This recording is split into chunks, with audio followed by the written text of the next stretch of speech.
Hail, hail, and welcome to the Homeboys Late Podcast. It is Thursday, the 27th of March. I'm, of course, Joe McKenna. We are back. We are like the Doobie Brothers of podcasting, long train running.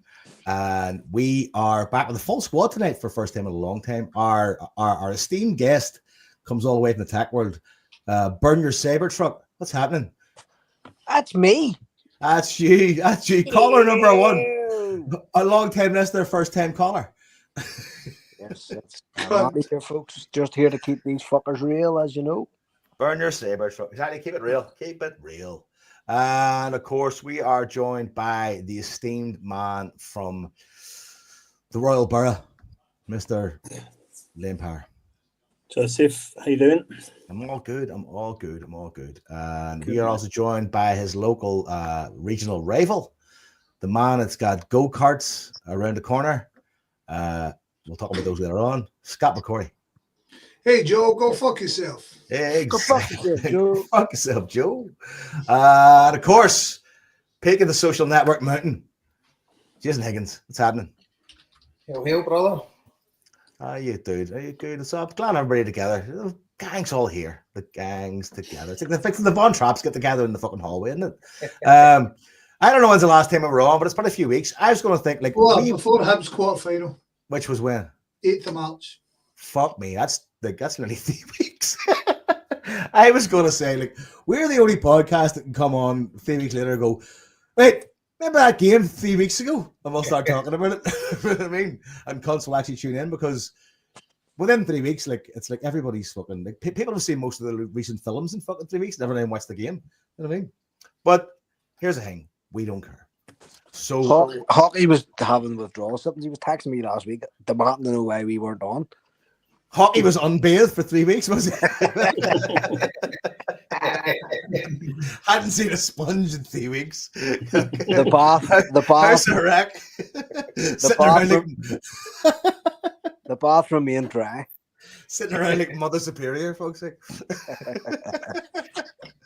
Right, there's loads to get to tonight, and there's loads of avenues of fucking consequence and fucking chat and things that be going on. We're gonna have a guest on too in the next 25 minutes to have a chat about a specific thing. Of course, later on we'll get down to Joe's weekly analysis on the future of Rio Atate, which is interesting. Let's say about that better. Are you resigning straight after that, Joe? I'm not in the pod forever. Do you know, like I've said many times here, Liam, my job, whether I know it or not, whether I qualify for it or not, is to raise tension. Fucking There's no tension, Joe. You unified us for the first time this time. No tension. Joe Trump. Anyway, there we go. So listen, we'll go back to the Hibs quarterfinal if you want, but I think we want to talk about the defeat at Selby Park. Because I think we need to exercise this. I haven't really spoke to anybody, but it was one of them ones. I was lucky, having been at the game with my son. I say lucky as in like I had something really entertaining lined up for later on in the day. Oh, is that melancholic music? That's a requiem music starting as we start on the game. Good fucking episode. All right, so I mean, it was. Actually, I haven't actually really processed it that much because I wanted to forget about it so much. And it's everybody's like, let's move past it because it is what it is and we're still going on the league. But it was, I don't know. I don't even want to go first. Liam, you go first. No, Joe, you travelled when you should go first. I did travel, like, I brought my son. It was his first time bringing him to that game. And Jinx. I know, exactly. That's exactly what I thought whenever fucking Eggman scored. He looked at me. I was like, fucking look at me. But it was, normally we'd step on London Road with Alan, but obviously because of a situation, we had to get an Airbnb out by Mount Florida, and which fair play to a guy called Rohill, Airbnb, sends us a pound. And just getting to the game, I was a wee bit kind of like, this could go fucking up our own arse here. I mean, because the last time we were super confident, but then that actually made me think, well, the fact that I think that I was doing double mental gymnastics going, the fact that I think that we're not going to win means we're going to win. I mean, I was fucking double backing myself. And then I bumped into, I was in the wee Emirates Cafe, and I bumped the guy called Tom O'Donnell, who listens to the podcast, walked over to me. Oh yeah. He said, "Are you Joe from the Homeboys?" And I said, "No, fuck off." And I said, "I stayed on." And it was him and his son Michael that he brought over to talk to me. And we're having a wee yarn about the game and stuff. And we all kind of felt the sort of same way, going like, "Yeah, I think we can win this easily enough. We turn up." And you know, it was just like it's just a great buzz bringing my son to the game. I just love mentioning the fact that like he enjoys it so much. You know what I mean? It's such an adult experience for young kids. You know what I mean? And with kind of not even what's necessarily on the lane, but just kind of the temper of the day. You know, it's great. I met you, Liam, obviously to pick up the one ticket and stuff. Yeah. And I met Donna afterwards. But the first half, I mean, it was truly abominable. I was standing there going, this is only an hour's her away from like Strachan. I mean, it is like we always teach the kids in like under 10s football. You'll see as a Scott, like I'd say, if you keep doing the same thing over and over again, the players you're playing against, they're going to go, well, that's the pattern, that's the routine, and let's just work around that, right? If they're smart enough, because football's a simple game for smart people.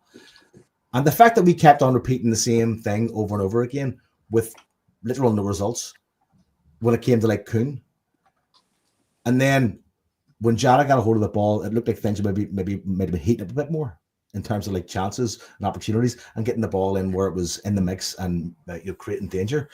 And then we just reverted back to a particular kind of type and pattern. And see, when you watch those things, you kind of go, like, fuck me, like, is this like, am I like, is anybody else seeing this? Am I the only one seeing this? Is Brendan Rodgers seeing this?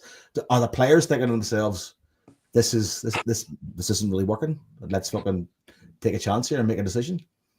And the fact they went 2-0 up was just astounding to me. I was stunned at halftime, completely fucking stunned at halftime. And so it was like Joseph, he was like, he's like, that was crap. And I was like, you're fucking 100% right, that was crap. I mean, there was those goals were so easy, they were so soft. Raskin should never be winning a header in our box in any situation. I mean, and then to have like, you know, basically a man free in the box that can play the ball to, who just slid it in, was just fucking completely like, I was like, watching it going, that's not really going to happen, and then it actually happens, and then you go, fuck me, that's so rudimentary when it comes to the actual ability that, you know, these players have. And then the second half, putting up a better fight, you're getting 2 goals back to 2-2, and see at 2-2, you're going, do you know what, with the character of this team and the quality of this team, we will go on and win this. We will go on and win this, definitely. And the more we got into, like, I suppose, the 80, 82, 83 minutes, you're going like, yeah, pressure's mounting, it's mounting. And then, I mean, when I seen Carter Vickers miss that header coming out of this guy, right, and I may completely miss it, which is fucking, like, astounding. I was like, I can't believe he's missed that. But then you see Johnson going like, he's quick, he can cover it back, everybody's going to get back, and he slips. You're like, fuck. But then the kind of microscopic levels of fucking like bad luck, where he gets back, he gets a tackle in, and he sets the ball up basically by knocking it off Egerman's leg, and he just fucking hits it laces, and you're not stopping that. But I just it was the pit of your stomach, fucking sick. And Joseph looked at me and he was like, just like, it was one of them ones, eyes closed, going, I cannot believe that happened. And I was like, mate, we're all the same. But again, then you've got those Johnson chances. That, I mean, he'd one chance, I think, head off his thigh. You're fucking there, you're pulling your hair, whatever hair you've got, going, fuck. And then that very last chance at the very, very end of the game, when people were already fucking ahead for the exits, was just, like, I mean, it was, in a certain way, it was a matter of inches. It was a matter of fucking, you know, chances and fucking, you know, luck. But it was a large part of that game, I felt, was just laissez-faire attitude towards, you know, attacking. Don't know. That's the end of me. Fuck. So if I brought it down to the ground zero and we got to build it back up now, do we? See, I can't really fucking argue with you. I'll tell you what, I was fucking raging, right? I rarely, thank fuck I was on my own. I didn't watch it in the bar or anything because I fucking ended up getting my fuck kicked in. I can't remember being as angry in fucking years I mean, I was fucking furious. We've played them 4 times. We've hammered them in September. We got through the cup final. We got beat at Christmas, and we got beat again here. In every match, their tactics were the same. Maybe with the fucking maybe leaving September out, but the cup final and Christmas time and here, their tactics were the same. Try and nick the ball off us and try and fucking hit us with 72% possession, and we lost the fucking match. Like, what the fuck? 72% possession, and seeing everything else, shots with more shots, more corners, less fouls. Like, it should have been if somebody handed you the stats and asked you to guess the score, you'd have been fucked. Like, you'd have lost your house. Do you know what I mean? It was a fucking abominable performance overall. In terms of our tactics, we've learned fuck all across the season. In fact, we're more stupid at this point of the fucking season than we were at the start of the fucking season, which again is hard to fathom. You could see what they were doing. They started under Clement. It wasn't Barry Ferguson fucking bringing in some sort of genius tactical fucking noose with Neil McCann or whoever the fuck's fucking banning crayons. Do you know what I mean? This is the way they were playing against us for the last 6 months, and we done fuck all about it. You know, it's absolutely infuriating. And now the second half was better, obviously, than the first half. But for so many fucking players to have a stinking day was just criminal. Do you know what I mean? And it was as if we just fucking, I don't know. I don't even know if we thought if we just turned up would win. It was just as if there was no thought given to it at all. And like at the start of the fucking year, some of us wanted Nicholas Kuhn canonised, but he was doing that fucking shit again where he was running the ball from their half back into ours to the fucking nearly into the box. And I'm fucking screaming at him, where are you going? See at times, Marty, I think he's trying to numpy. recreate it. At times, I think he's trying to recreate his Leipzig goal. Which is I'm kind of watching him going like, I mean, everybody's seen that, but we can't keep going for the same, because he generally has 2 things he'll do. He'll get down to the byline, he'll play a chance, and then or he'll cut across the top of the box and he'll play it square, maybe make a run, or he'll try and dig it to the far post, or he'll take a shot. Do you know what I mean? And fair enough. If he's a good enough player that could come off for him. Do you know what I mean? I'm not going to diversify, for fuck's sake. It was just that real fucking, as if they were afraid. Do you know what I mean? It was as if the Huns were just putting it up to them and they were afraid. And like we weren't drawing fouls. You know, and we should have been going down at every fucking step and getting the crowd's hackles up. Do you know what I mean? And saying, well, we'll play in your half. You know, we're happy enough. If you want to boot the fuck out of us, that's fine, but we're going to do it all in your half. Do you know what I mean? And then that stops that shit. Or players are on yellow cards and then they're starting to shake themselves. There was just none of that. Like, you were just waiting on some sort of fucking sense breaking out. And right to the fucking end, it didn't. Do you know what I mean? You're like, there was a stage in the game, Marty. I would have took a fucking red card just to get through one of the cunts and let them know we're there. And that's, Jason, and that actually could have worked in our favour. I know it sounds it was fucking passive. And see the fact that you say we looked as if we were shite ourselves. We're fucking 16 points clearing them in the league. It should have been like a pre-season friendly for us, no giving a fuck. 100%. And that's my point about the stats. Jason, see if somebody had handed you the game stats, you'd have went, fuck, that was a pre-season friendly. Fuck me. See if you look at nearly all the big games they've played well in and won this season, they've had less possession. That's when they're at their best. See, no having the ball and fucking doing breakaways and stuff like that. So we know that. So that's the game that they play. We could have sat in and just let them play, just handing them the ball, you know. But it's like I think I said it on here previously. Sometimes it's like do plan A better, and that's just not going to fly. Because that's when Brendan Rodgers is going to take the flak. Yeah, 100%. When they're at their most dangerous, and we played into their hands, and plus we were shaky at the back. I think a big part of it wasn't Navarrete, it was Carter Vickers, and obviously Alistair Johnson was off it. And to be fair, Casper Schmeichel wasn't great either. So it was a fucking perfect storm for them. We were edgy at the back, and they were fucking getting about us. And I still think, Jason, too, I don't think Carter Vickers is fit. I don't give a fuck what anybody says. He just does not look right. You know what I mean? Whatever that issue he has with his feet is clearly not cleared up or hasn't settled or whatever the fuck. Or, you know, that's my opinion. Like, I'm looking at him going, you know, it's almost as if he's questioning himself or he's afraid to let himself go into tackles and stuff like that at sometimes, or afraid maybe even to break into a fucking sprint when he needs to. And it's just like, you're just waiting on something fucking happening. And like, he's just, this has been one, as we said it here a couple of weeks ago, or certainly I said it, this has been one of our best seasons ever. Like, we've had a fucking tremendous season. Really have. And the team have done us proud. But when you see that repeatedly fucking making the same mistakes again and again over the course of a number of games, it's infuriating. Because surely the fuck, if I'm fucking a dough ball and I can see it, then somebody who's getting paid to notice must be seeing it too.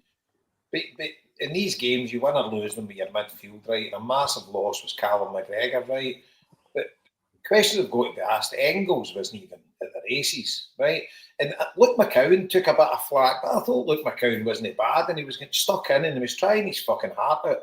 And I thought Atati was actually all right. I thought Atati was our best midfielder. Obviously, he gets the goal. And he's unlucky. The first half, it's a worldly for Buckland. And he's had a couple of chances. He's been unlucky with shots. But Nicholas Kuhn, to Joe's point, everything we were trying to do in that first half was doing that right wing, and he just didn't look interested. Jota got the ball twice, I think, and looked as if he was going to do a bit of damage. He looked as if he was fucking on form. But nothing went down the left. Everything was going down the right. And Alistair Johnson had a fucking nightmare, and Kuhn had a nightmare. And they were still persistent putting everything down the right. And you're saying, for fuck's sake. And they had to change it up a bit. And Maeda was kind of ineffective. You know, he was making runs, but nothing was really happening. And Engels was fucking just as if he wasn't even on the park. So, aye. But saying that, we'd fucking more than enough chances to win the game. And I don't buy into the fact that they were by far the better team. What the fuck? They had fucking 4 chances. They scored with 3 of them. Well, 5 maybe. And obviously the one Casper Schmeichel put the ball out to Czerny, and fuck knows what he was thinking about running wide when he's got an empty net. Well, Joseph asked me that. He goes, why didn't he just shoot? I was like, because fucking Pestle Rangers. But we had more than enough chances to win the game. I don't buy into the fact that they were fucking this all-conquering team. We were fucking rank rotten. And I think we still deserved a draw at the game, you know. So I don't see this or this fucking whooping and hauling for the cunts that they were outstanding. Were they? Fuck. But they've got a game plan against us, and it's fucking working now. And Rodgers has got to fucking dramatically change the way we play against them. There was a couple of moments in the second half, Jason, right, where but I wouldn't say we played the long ball. We didn't play the Jack Charlton long ball. We played the long ball from Casper Schmeichel and adding on to the end of it. And it kind of got us a couple of, not necessarily chances, but it made it difficult for them because they were out in their feet to a certain degree around about 77 minutes. I mean, and fucking, I think it happened twice in the second half. And then I went back to short passing at the back, short side to side. Well, see, to be fair, we should have been doing that in the first half, Joe, because the second half we were by far the better team. And I was when it went 2-1, I was 100% convinced we were getting an equaliser minimum. And then when that went in, you're like, I hope we're going to be home and post here. They're fucking dead in their feet.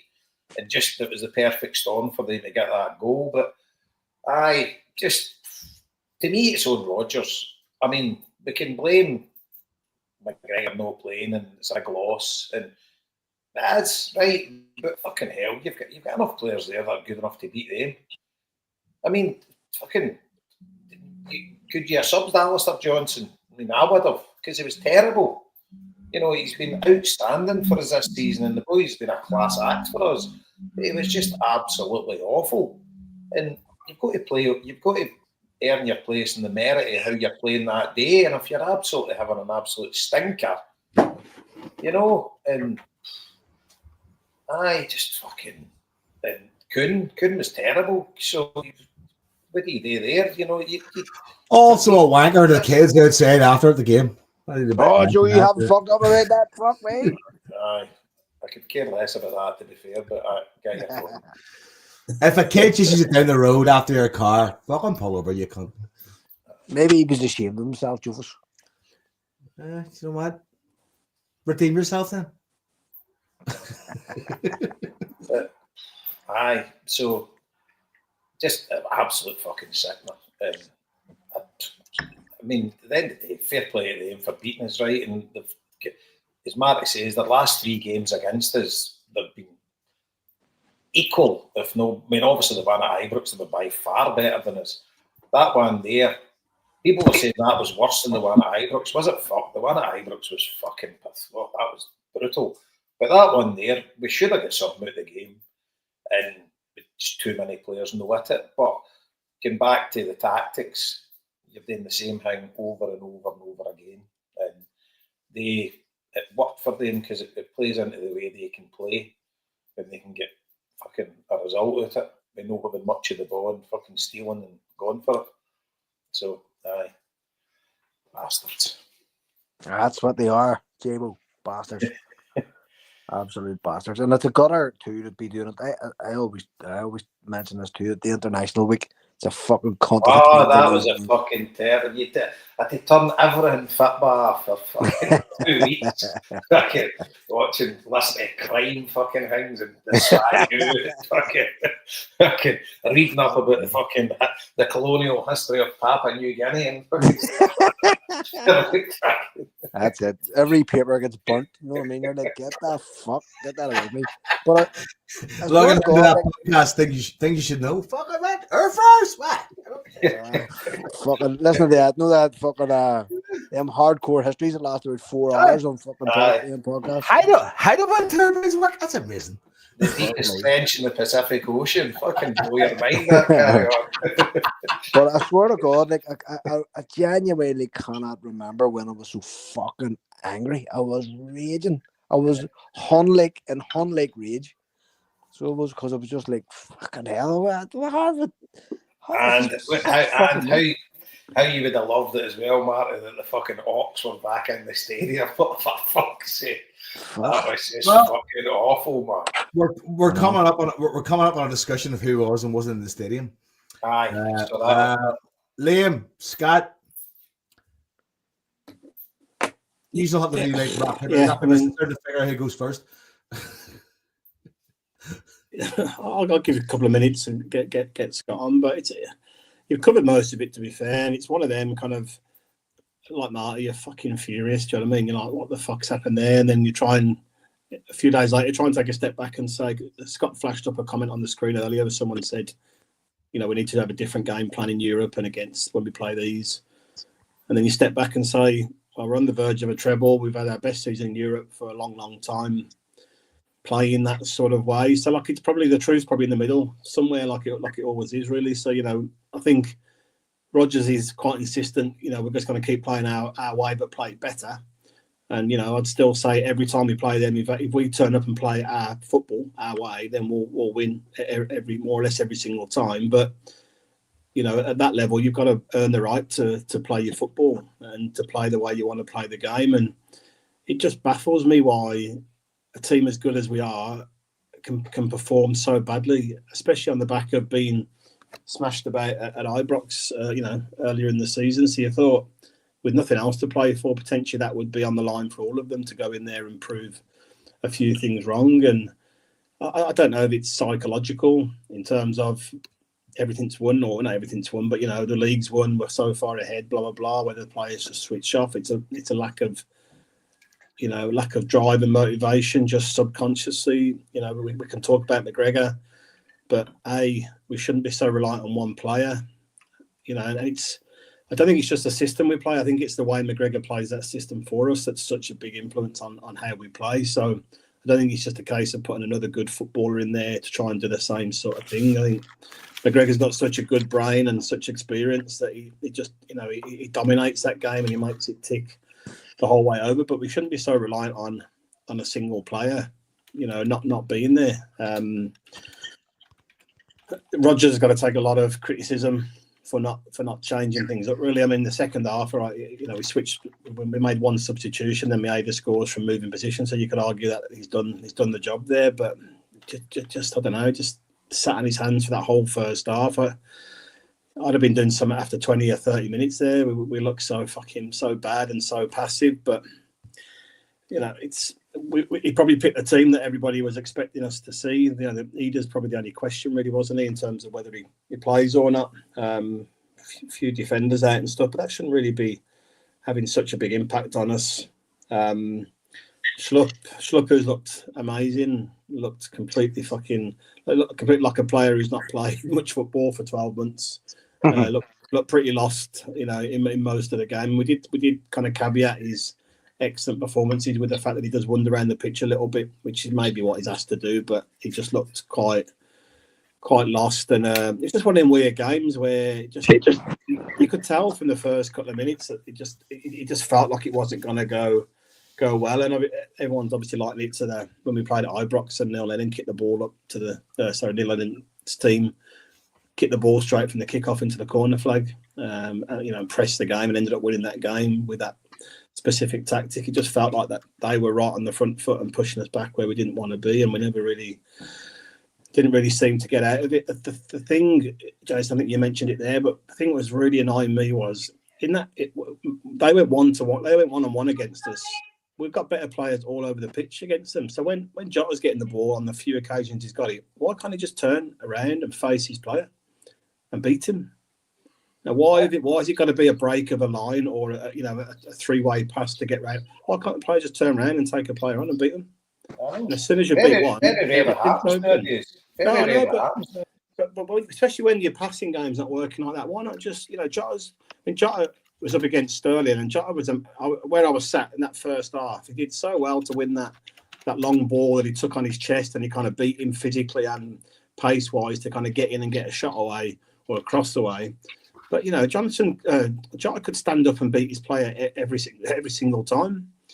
That's what we want him to do. And that was the bit that was really frustrating for me. None of the midfielders were willing to take the ball and try and beat a man. Or, you don't want Ingles doing that where he is, but certainly further forward, you need players doing that. And it's all very well having Maeda up top when in such good form, but we could have had Mbappe up there, and it would have made zero difference in that first half because we don't get the ball in that place to them. The point was Jota was doing it, so get the ball to him more often. The amount of times the ball went to Kuhn was fucking criminal, because the thing is, it's with the central midfielder or the central defender, and they were always going right when they could have went left just as easily. You know, and it was fucking... Kuhn must have had, maybe 10 chances, like, at doing something and done nothing. Yeah. Maybe 10's maybe a bit overblown it, but a lot more than the 2 or 3 that Jota had. Yeah. Jota looked like he was up for it, and couldn't exactly that, man. That's what I'm saying. Just some of them times where we couldn't pass it out, just tell Jota to just control it and turn and take them on. But the thing that infuriated me more than anything the whole day was the fact that the Huns absolutely ripped the piss out of us on that park. Yep, absolute. The fucking passing the ball around, like throwing it to each other like netball. Yep. Why did one player not just go up and fucking shoulder barge one of them, flat in the back, and knock them down? Yeah, yellow card. There's not going to be a yellow card in that situation. The referee was appalling, but you knew he was going to be that way, and that's what he was going to do. But not one of our players even said a fucking dicky bird to them, which fucking disgusts me. That does. And see the point that they were doing, all the antics they were up to, the time wasting and everything like that. Fair fucks to them. Do you know that's what they're there? Of course, yeah. It's entirely their prerogative to do that. So you just I know, and I've got no complaints about the way they played the game, because I would want a Celtic team to do similar in the opposite way. And even all the celebrations and all the stuff with the water, whatever, right? It's not on. You can't do that. But fuck, what do you expect? They've had it shoved up them for so long now. What else are you going to expect them to be doing there? And you know what, Ferguson will be getting them. He'll be getting them going before the game, and so I've got no major issue with all that kind of stuff, to be honest with you. But I just thought we looked fucking soulless and heartless through the game. You can't throw everything away on the back of one game there. But it's 3 times, we've arguably been outplayed by them. Definitely once, if not twice, or 3 times. But then you look at the last few games. We conceded 3 there. clean sheet against Hibs, 2 against St Mirren the week before, 1 against Aberdeen, 2 away to Hibs. So, you know, we've been a bit fucking flaky defensively as well. And I think it was Marty made the point about Carter Vickers. See if there's anything wrong with Carter Vickers, just send him away to do whatever he needs to do. Do you know what I mean? Let him go and get fit for the start of next season, where he's far more important to us. Yep. Yeah. You know what I mean? The problem is Scales is injured too. And that's the Just fucking... matter, Marty. Just, you know, I'm not being flippant or like disrespectful to the other teams, but fucking Navrocki had a good game. Trust he's back, I think. Even if you're playing Johnson in there and bringing Ralston in for some of these games, it's not an issue till the final. I totally agree. I'd actually bring your wee Monty and Murray and let him fucking play. Yeah. Aye. Exactly. Aye. There's no fitting. Rogers has said previously that it's a rest issue. This sort of thing can't actually be fixed. You can't surgify it. You can't fucking put fucking injections in it. He just needs rest. He's not a rechargeable battery, for fuck's sake. I mean, you can't just plug him in and go, right, well, let's go again, big lad. Another flashlight. I mean, it's fucking... It's evident. It's evident the guy's struggling. If you've seen him walk out of Celtic Park, like, I mean, he wasn't limping like a Hatate. He was not Hatate, fucking Almeida was limping, or fucking Yang was limping, but like, you can tell he's late. Yeah, but you could give him the month off. You could give him April off, and then bring him back in May and train him up towards the final. If he's, you know, if rest is what it needs, you know. But I mean, if he's one of those guys that goes, I'm playing, fuck it. Yeah, that's fair. That's fair enough, right? That's fair enough. But I'm sure he is. You know, he's not right, is he? And you know, you've got to make some bigger decisions. Sometimes we're in a really luxurious position just now, aren't we? In terms of you know where we are in the season, the games that we've got, really. So if you can't do it now, and what we've shown is we've been waxing lyrical about this squad all season, but it hasn't taken many players to be peeled away, has it, to kind of show the weaknesses? You go from concrete to tinfoil pretty quick, don't you? Yeah, but again, like if Navrocki comes out the team now and disappears again, you're like, what the fuck is that all about? You know, you've got to give that. I thought Navrocki looked decent. I mean, was it brilliant? I. No, he wasn't brilliant. Right, we lost the game, but I thought physicality ways. Yeah. I thought he brought something that was much needed. Yeah, and listen, I'm gutted about Schmeichel. Obviously, been fucking banging his drum all season, but I'm pretty excited for Sinasola now about getting an opportunity, because we need to see what this boy's about as well. So, do you know what? He's got a name that fits into a song really, really easy. The guitars coming. Sinasola. I'm just saying. As a person that analyzes these things. Joe, don't say for fun. Just Joe. Joe, you've started the pod really well, really positive. We're off kind of we'll get to the attack. Now we've got a loose wheel. We've got a loose wheel already. Right, Joe, before you scare Scott back off again, let's give Scott his time. I'm looking forward to this. You're looking forward to what I'm going to say. Fuck's sake, man. Absolutely. Well, what else can I really add, right? Nothing really, man. It's just, I don't know. You take a kind of, you've kind of got to look at the whole season. Now, I see people demanding hard-working midfielders, and I see Engels getting a lot of grief. I think his position was... I mean, we signed Engels ultimately to improve us in Europe. And the aim of him is to be that guy who take the standard up in terms of ball retention and stuff like that. We didn't really buy him to win his games against the Hunters, right? We go him to, and I see, and there's no doubt the game pass goes by. Anybody that says otherwise is just telling lies. Jason, you opened up by saying you lose a game midfield. I totally agree with that. But on the back of that, you then said that you thought McCowan and Hatate had decent games. So I don't necessarily agree with that. I think they ended up looking better, but first half, alongside the defence, they were pretty damn poor, to be honest, all three of them. Well, that's fair. That's fair. I think the Narovsky thing is interesting because as well as he did defensively, you know that our defenders are more than defenders, eh? They've got to be given us more. And I don't actually blame him for this because I think the boy done well in terms of defensive. But see, because we've froze him out, he basically, in my opinion, and I've watched a couple of things that I agreed with my point, and I was happy to hear them. That see, when you leave somebody this long, they're going to come in and they're going to do the basics. Yeah, they're not going to come in and try anything. They're going to come in and just say, "I just need to get through this game," because they're not going to walk in with the cockiness of a trusty who's going to try and ping the ball over and stuff like that. So, see, to be honest, Narovsky, whilst defensively, he was all right for a team that lost 3 goals. In terms of going forward, he was a man down.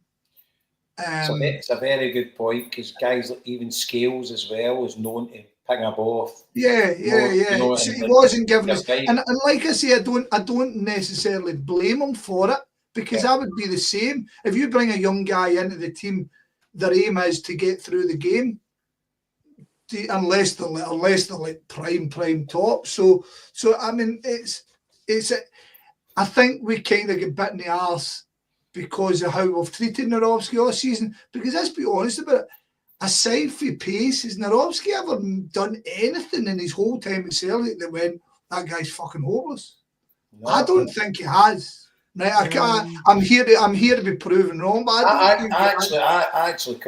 think he's not a bad player, by the way. I just don't think he's been given a chance, and he's been unlucky with injuries as well. It's a mad injury thing's a good point, Jason. As you rightly said, the fact we kept going down the right was infuriating. Was absolutely infuriating. Nicholas Kuhn, you don't want to call him a one-trick pony because you've seen so much. But there needed to be something different. Calmack missing was big, of course it's big, and I dare say he would have had a lot more determination in him, especially after the way we played at Ibrox. But I think it was that performance was beyond McGregor, to be honest. I don't know. In the cold light of day, when you sit down and you look at it, you go, how many teams have practically got the league in the title and the kind of the fit comes off the pedal? Had we still been competing in Europe, maybe it would have been different. They had a lot more to play for. They had a lot more to prove. I think Rodgers, I don't know about you guys, right? I kind of wanted something different. However, I believe we're a better team than Rangers. I believe we should be a better team than Rangers. And I think there was a bit of arrogance to suggest, right, just go out and prove it to everybody. And it never happened again because Rangers have set up to, they put the high press on us.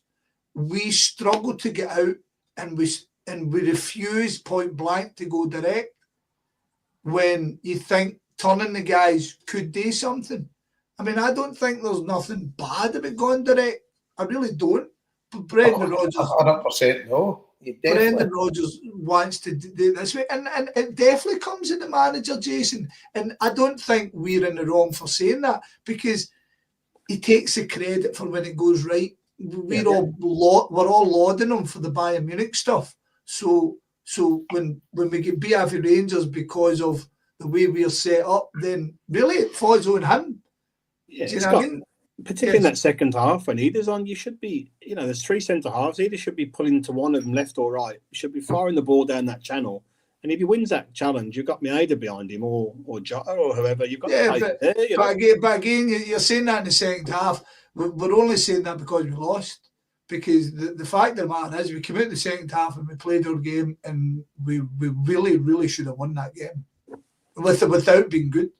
But, I thought we played in patches in the second half as well. No, that's fair dues. But see if you actually go and watch the highlights of the game. See the first half, as you rightly said, they're 1-0 up through. They've had a shot from nowhere that Schmeichel could have done better with, but what he does right, he pushes it around the post. They score a header, the wee guy in the pitch, scandalous, right? And then Schmeichel's made an arse of it. How Czerny's no scored, God knows. And I think they've had a couple other chances. Everything else we've done, Butland's pulled it. And during the game, Butland's pulled off 3 good saves. I wouldn't expect him to concede, but he could have. You've got the Norowski header as well. You've got loads of chances in the game. Whilst I didn't think we were great at any point of the game, I still, as Jason says, seeing we got the goal so early, you're going, well, here we go. And then as soon as you get the second, you're thinking, it's in the bag, here we go. And it takes a fucking god-awful mistake. Because see if you go back, I mean, I'm glad I can do it now, but if you go back and look at Alistair Johnson's 4, it's fucking comical, man. I've literally no clue what has happened there because both his feet come off the deck and he lands in his back. How's that happening? And then, as Joe says, they've got that wee bit of luck. We've gave them the impetus. We don't want to give them the horse and cart, but we've gave them the impetus. But the fact of the matter is, we've got 4 games, and 4 games, and then you're in a cup final playing for a treble. See, the thing is about changing the system. It's funny because for years we've often talked about how we had to change the system to be more European, more defensive. And now Brendan Rodgers has got our style of play to a point because, see, Engels isn't going to... Against Bayern Munich, you're trying your best not to make tackles, to trying your best because Liam, I asked you, I was watching, before we played Aston Villa, I watched Aston Villa versus West Ham, and I said to you, is that really the usual referee in England? Because it was very lax, whereas in Europe, no matter the first tackle, we've seen it ourselves, we've been punished ourselves. The first tackle, boom, you're booked and you're under pressure, or you're sent off for a reckless one. Stuff like, so we've flipped ourselves because the game we've been playing in Europe this year generally is working because we're putting pressure on the ball. We're not making big challenges. We're not making big, crazy Scottish football challenges. And it's actually came back and bit us in the arse when it comes to the Huns. The Huns have went back to, and it's a mad thing, isn't it? When we're because Celtic fans, like every fan, we're hypercritical at everything. Everything goes wrong. I'm pretty relaxed where we are. Yeah, to be honest. That's what I was saying earlier, Scott. I mean, people are crying out by a big central midfielder who can win the ball, blah blah blah. But that's fine for 2 or 3 games, but we just don't play that way. You know what I mean? And we've let our football get us our success this season. So we do need physicality through the team, definitely, but I don't think it's as simple as just saying get one big lump in there and that will change what's going to happen for us. Yeah. I mean, it really does. The problem against the Huns almost does come back to the same problem we had against Bayern Munich in terms of the bench was a bit too weak. Yeah. Trusty comes out of the team, and who else was missing? So McGregor, obviously, and Scales. So you're missing the guys, but then it comes basically down as Kuhn is out of form, and we really could be dealing with a guy who's at his level, maybe a wee bit under his level, to come on and replace you that and give you something else. And Yang, whilst he has heights, you're still not at the point you can really trust Yang. I mean, if James Forrest was fit and ready to rock, I would have been wanting, even though I didn't think Yang was particularly poor or something. It's just, and also the Ida thing. He does prove to me how good a player is. It's just now up to him to get that consistency, go and take a jersey and make himself who he should be. Hopefully that happens with us. It might not happen with us, but it's really up to him now at this stage. He's been given the ammunition. And as you say, I think we've kind of got to work out what we want for Ida. because of the size of him, a lot of people would just expect him to be John Hartson. Whereas I don't think he's anywhere near that type of striker. I don't think he's a lead the line striker at all. But it might come. But no, like you guys, pissed off. I was raging way at the end. I thought there was a whole load of people going off the diving board that we should have lost the cup final. There was one I got flung in my face, and I was like, "Oh, give me peace." I thought if Celtic had won that game, we'd have wiped our brow. I think a draw was probably the fair result on the day, personally. But is what it is. Is perfect response. I think that all that entire game. One of the things I pointed out to my son walking into the game was like, let's see what the Green Brigade have. And I looked over and it was empty. And I was like, must be a delay in the traffic or something like that there. So we're moving into that conversation right now. And we want to invite a man on the podcast. Martin, you there? I'm here. How you doing?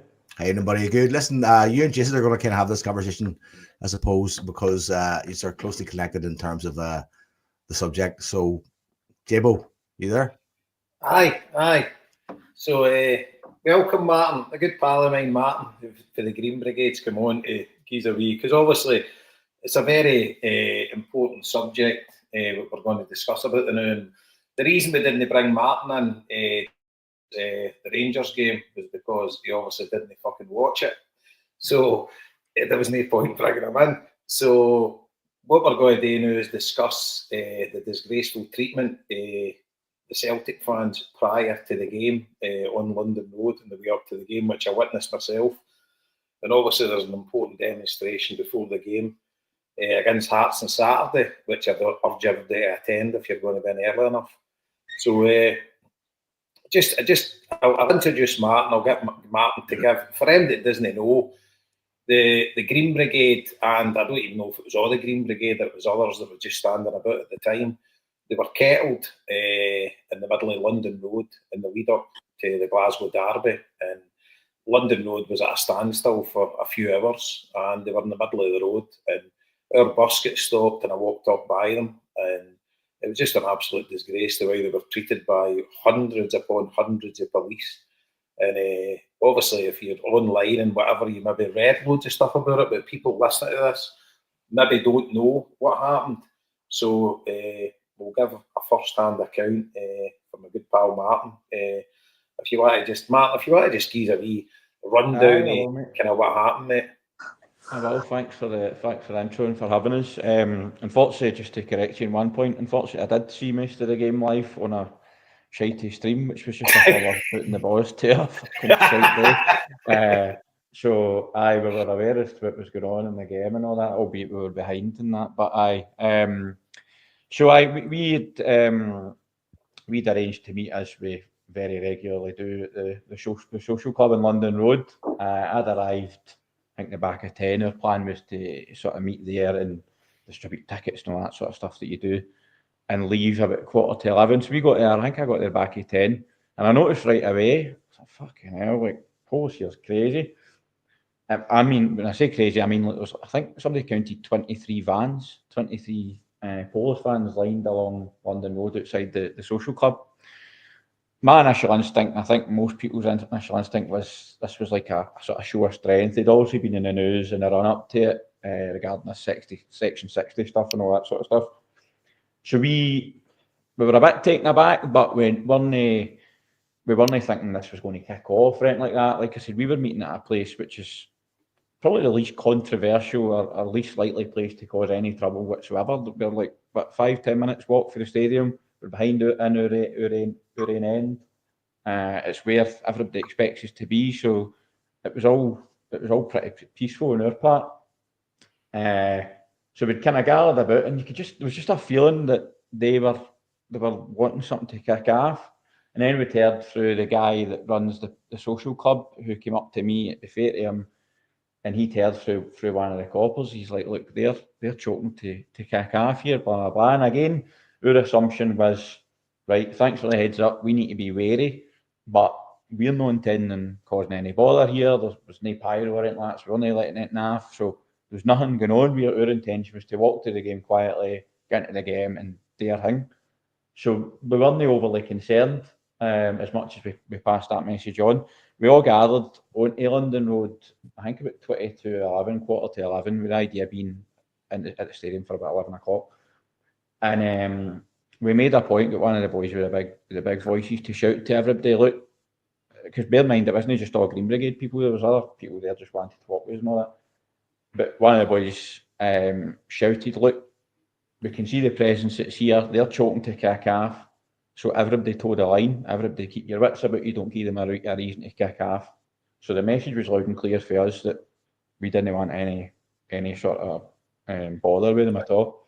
And as we made our way onto London Road, they just very quickly sort of kettled us. Quite a loose kettle, wasn't like a typical sort of aggressive. They never moved in aggressively like that. It was what I would describe as quite a loose kettle. So sort of surrounded us and it was kind of, wait here, the now. So we heard through people at Celtic Park who were already there that the whole Hunt support wasn't in yet.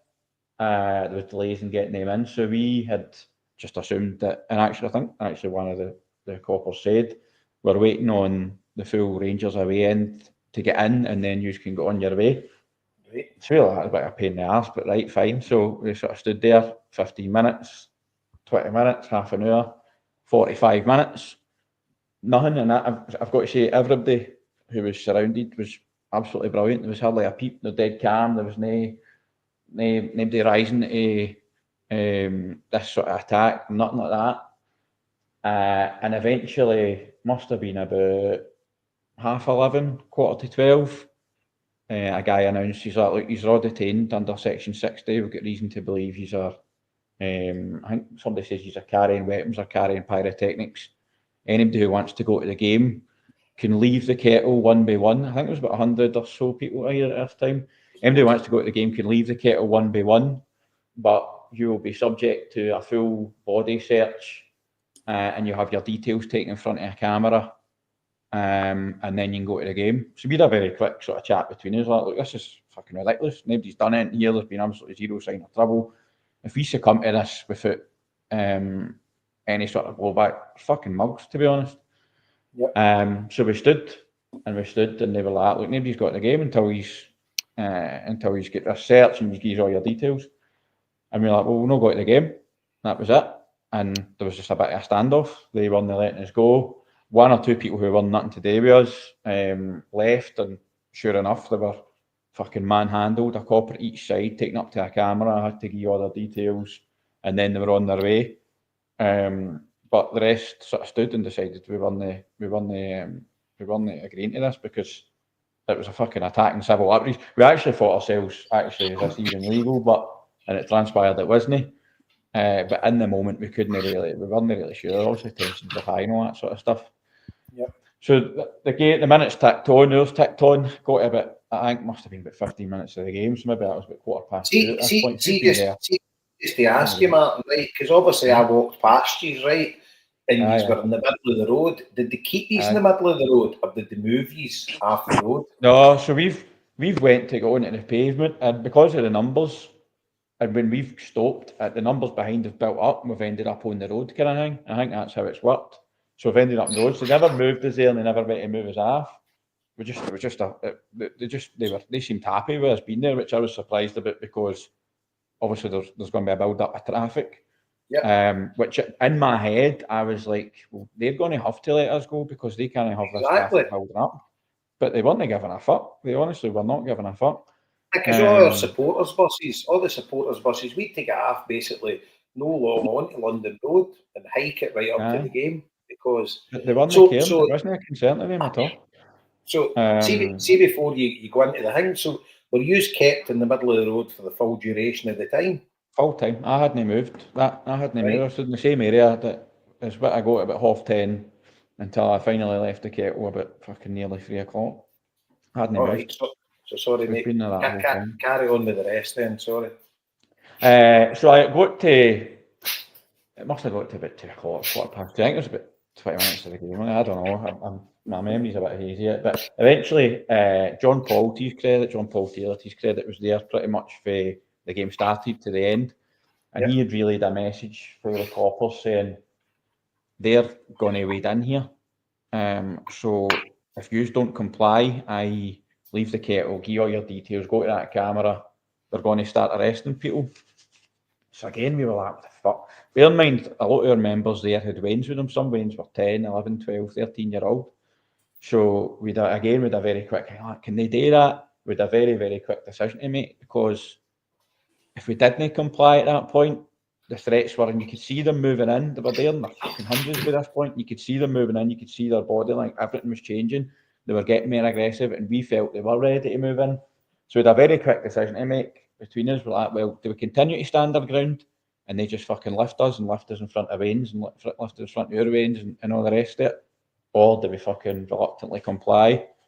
Some people wanted to fucking stand their ground, and others, we just felt, I think the overwhelming majority just felt, look, it's no fair, like Wayne's are going to get upset and all that here, like this is a fucking situation. We tried to speak to a lawyer. Somebody tried to phone a lawyer and be like, look, can they do this? But the word was they were coming in 2 or 3 minutes. So like, look, can they do this? And the lawyer was like, I don't think they can. What's the law they're doing it as? He wasn't 100% sure. So we were like, there is a chance they're going to come in and start nicking people here. So we just reluctantly fucking complied and left the kettle and had to get our details taken with full body searches. Like I said, they were, even at that point, they were trying to get a rise at people. They weren't just holding you, they were grabbing you, taking you to another cordon when you had to say your name with a camera and all that sort of shit. Wallets were getting emptied, my season ticket, I got a picture of my season ticket taken, bank cards, pictures of that taken, and then on your way kind of thing. Weirdly, some people got on the spot fines, which the lawyer since says not to pay, because what they carried out that day, and I wish we'd prepared better for it, but what they carried out that day was unlawful.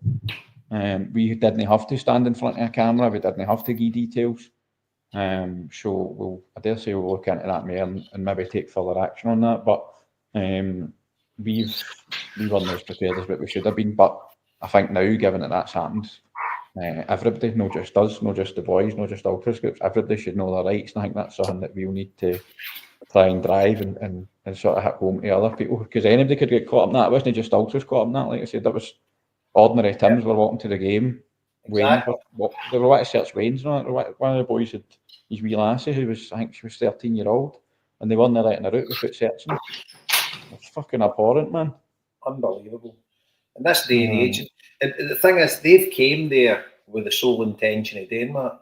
You know, and as you know yourself, look, the Green Brigade aren't massive in numbers, right?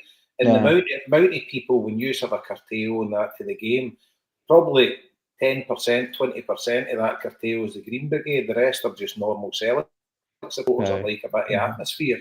And they join in with you guys. And everybody thinks there's hundreds of people in the Green Brigade, and there actually isn't. And the majority of the people, when you are loads of numbers, are not actually in the Green Brigade. It's just people that like hanging about with you and having a good bit of atmosphere. Young people that like the ultra scene. And well, people came to the Celtic Club knowing there was a good chance we'd be there and we get to walk to the game and all that sort of stuff. It's a big game, big day, and they've got fucking caught up in that.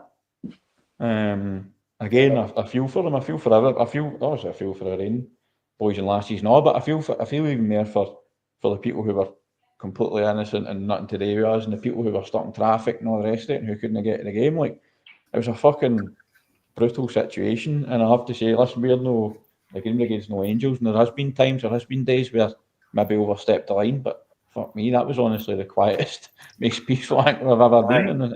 Can I just cut in there, Martin? Like, normally when I go to the game, I stay with my pal who lives up literally fucking a 5-minute walk from where this happened, and my intention was to bring him up to the social club and do the walk to the game. But by a confluence of circumstance, I wound up staying in Mount Florida because he wasn't able to stay in his house.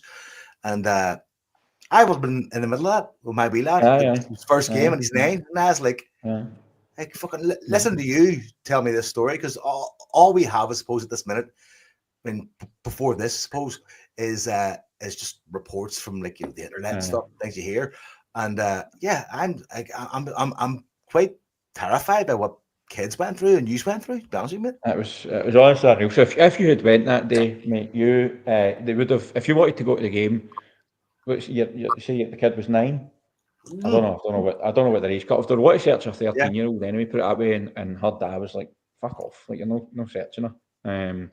But what ultimately happened to the moms and dads who were there, they did get searched like fucking criminals in front of their weddings, and that sort of shit fucking stays with kids. Do you know what I mean? Mm-hmm.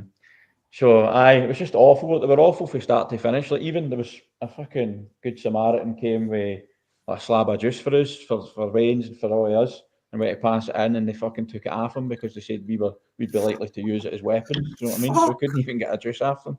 That's how antagonistic they were. So how, see in total, how long were you kettled for? And go? No far off. By the time from start to finish, for the first moment to the last person leaving, the process to get everybody out took a while because we were so thorough. But it was just shy of 5 hours. 5 hours, no toilet breaks, no to go to the toilet, no to drink of water, obviously nothing to eat, nothing. It's grim, man. And not a crime has been committed. No. I wish part of me now does look back and think, should we just have fucking stood our ground? You know what I mean? Because could they have arrested? Well, they couldn't have. Well, they might have arrested it, but it would have been fucking illegal. And what would have happened if we stood our ground? But like I say, emotions are high. You can fucking see them in front of you. By this point, they're in their hundreds, literally in their hundreds. There was hundreds. I've seen them. Emotions are high. You're not wanting, like I say, you're not wanting folk getting the tin. Especially folk that are sitting there are standing there with their veins and that, and you wouldn't have put it by them that day. You wouldn't have put them arresting people in front of their veins or nothing like that. By them. So in a very split second. Is that the tactic, Martin? Is that the tactic? Is that like get you on the back heel, going like make a decision, make it happen? Maybe, mate. There's a video of the guy, the police with a megaphone making the announcement, so that like they can't deny that was a threat that they had made. But like I said, they'd no right to make that threat. They'd no right to say we're going to arrest you because there was no fucking crimes being committed. But again, like I say, you're in the moment. You've got a quick decision to make. Not that it's just impact you or the other people. So we made that decision. I still wonder like what would have happened if we never fucking complied. But I think when you weigh it up, we probably made the right call at the end of the day. We didn't want a bad situation getting worse with boys. And stuff like that. You're front page news then, aren't you, really? Exactly, mate. And exactly. So see slightly, well, no off topic, it's the same topic, but similar thing happened to the Rangers Ultras, I believe, they get kettled exactly the same, but did they all comply so they got into the game? I've heard kind of mixed reports on that, so one of the boys might correct me on this. They did get kettled because we'd heard that through people who were actually like part that they had been kettled, and that was we had thought that it was because they were wearing their fucking blue snoods. None of us were covered up, or I should say that day. I'll come back to that actually. But anyway, we'd thought it was because they were covered up and all that, and they were refusing to do it. And we thought that was the reason why we were getting held. They were going to fucking get them in and then let us go on our way. I think what's happened is they've just complied with the fucking Section 60 stuff and gave them everything they wanted right away. And then they've got in, obviously, whereas we've like, no, fuck that. But there is conflicting videos which show them getting walked to the ground, fucking covered right up and all that. But that was another thing I should add, and it's quite an important fact. I'd went for a pint after the game, just after the whole fucking situation, just to cool down a bit. And somebody sent me the statement that the police had released saying that the vast majority of the people who were kettled because they refused to unmask or reveal their identities. That was a fucking utter blatant lie, and you don't need to take my word for it. I walked past you. I walked past you and seen it. None of you had masks on. So it's a blatant lie, which again shows sort of sums up their behaviour on the day. And nobody had masks on even at the start. So it's not as if they fucking done it because that happened at the start and we then took them off or anything like that. It was just nothing like that was happening. In actual fact, one of the boys was like, look, it's a fucking problem that boys are wearing hats and sunglasses here, because if that's the issue, we'll fucking take them off. But that wasn't their issue. And then they've then released that statement to the press saying that the group were refusing to reveal their identities and all that push, which was, like I say, just a barefaced lie. Unbelievable. I mean, the thing is, the ultra groups are kind of keeping them in a job nowadays because they're making up. I mean, obviously, whatever happened in Glasgow city centre, but it's probably wouldn't have happened anyway if they'd I'm led to believe yous all walked the way he's wanted to walk to Hampden and he's get led up Argyle Street. So, there's another whether you were there or no, I don't know. But well, there's another subhint to that, which I'm not going to get into, but I'm not going to sit here and say that average Tims and certainly no average people in the street want to see that sort of stuff. But equally, cast your mind back a few months and at the cup final, they done that exact thing where they walked by all the Celtic boozers, Merchant City, fucking trying to cause it with people out there, walked up the Gallagate and boasted about it online. What are Celtic fans going to do? Are they going to just let them fucking do that, or are they going to stand up for themselves? Which is what happened that day. Like I say, I'm not going to expect anybody to say, no, I totally get it. More of that. But that they walked up the Gallagate and that completely free to do that. There was no attention given to them or anything like that. See if that's Celtic fans or the Green Brigade or the boys, they're fucking kettled within seconds. We'd never get away with walking down Paisley Road West End like that the way they did that day. No, 100%. But see, going back to forget the rivalry or whatever. These are public servants, right? That's out to serve the public, and they've actually got an absolute agenda against the Celtic ultra groups. And whether people like or dislike the Celtic ultra groups, you guys are just supporters. And somebody made a great statement. Celtic have had ultras since Celtic were born. When you go back to the break clubs, you go to supporters clubs, you go to it's been one guy's or another throughout the years of following Celtic. You've always had more fervent Celtic fans than other fans that like the guys up the back of the jungle, the whatever, and whatever guys that comes in. But the police have got an absolute hard on for Celtic ultras, and it's like it justifies their paycheck and justifies them sending 20 odd vans to Celtic Park. When we've spoken about this in this pod, let's face it, you go to a Celtic Rangers game at Celtic Park when there's two sets of fans in there, how much violence do you see? You see absolutely nothing. It's policed. They go in one way, we go in the other. They get them out, they get us out, and there's never apart from the odd sporadic thing that might happen. There's very for to say it's the craziest derby in the world and all that. And you look at games that's happened down in England and whatever throughout the years, and nothing actually happens. And they play on it to get a budget, and obviously to justify them being at Celtic Park for certain games, and I think it's just despicable. Listen, I've seen some fucking crazy police tactics over the years at the Fit Band, just in everyday life, to be honest. But what happened last week was by far and away the fucking wildest thing I think I've ever seen. It was just a complete non-event on our part, and just a complete disproportionate use of resources on theirs. So it was just it was crazy, man, honestly. Yeah. But just going back on the ultra thing, like, I'm aware that the Green Brigade and the whole ultra thing will divide opinion. There might be people on this podcast who don't fucking like us, which is completely fine. But what happened that day for me was an attack on Celtic supporters, and that's why I think it's important that it's not just Green Brigade and boys that are there, and that's why I'm really delighted that CSA and Affiliation and all the others have backed us on that. They've had their critics over the years. Sometimes I've been one of them, but absolutely fair play to them. They've backed us for this for the moment it happened. Basically, they called a meeting. There was a meeting of the fan groups and all that, and they were at the forefront of it.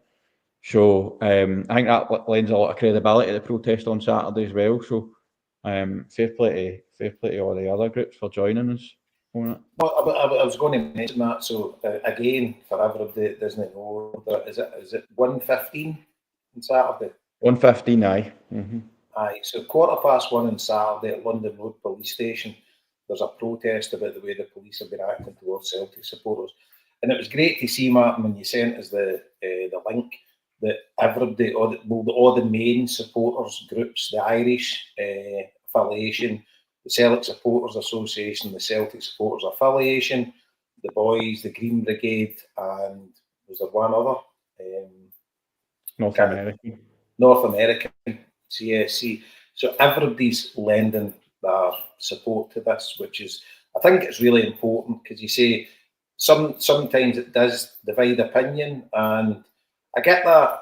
And no get off topic, but I went to that play last night called Celtic Daz in Glasgow, and it was like just a play in or more, and it was really good. And the Green Brigade got a good picture in it, and two old guys sat talking about it, and they're like that. And then they came to the agreement that fucking we can't stand them, they can't stand us, but at the end of the day, we used to be them.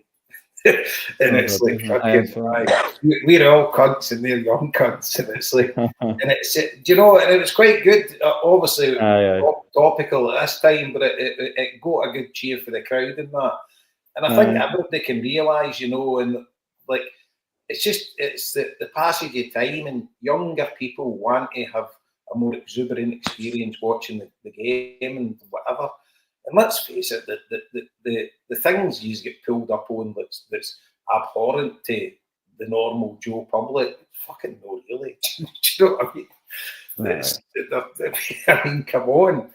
And the amount of joy, you know, that he's bringing to the game. And look, I mean, the thing is, that Glasgow derby was fucking awful because you weren't there. You know, the atmosphere for the Celtic support as well. And it just took a massive, and that's something we didn't even cover talking about the game. Do you know what I mean? Because I think that's a big part in it as well. Well, there's a wider discussion there. We probably don't have to talk about tonight. There is a wider discussion there about the whole ultras culture, essentially Scotland, because Scotland's got a place with great players, great stadiums, great pitches, and like that. But what Scotland does have compared to down south and other countries that are similar size is a fucking thriving fan culture. Totally. And instead of trying to embrace it or harness it, what you've seen for Polis and you've seen for our own club and other clubs is the complete opposite. We guys who are got to these stadiums, not just Celtic Park, are now grown up.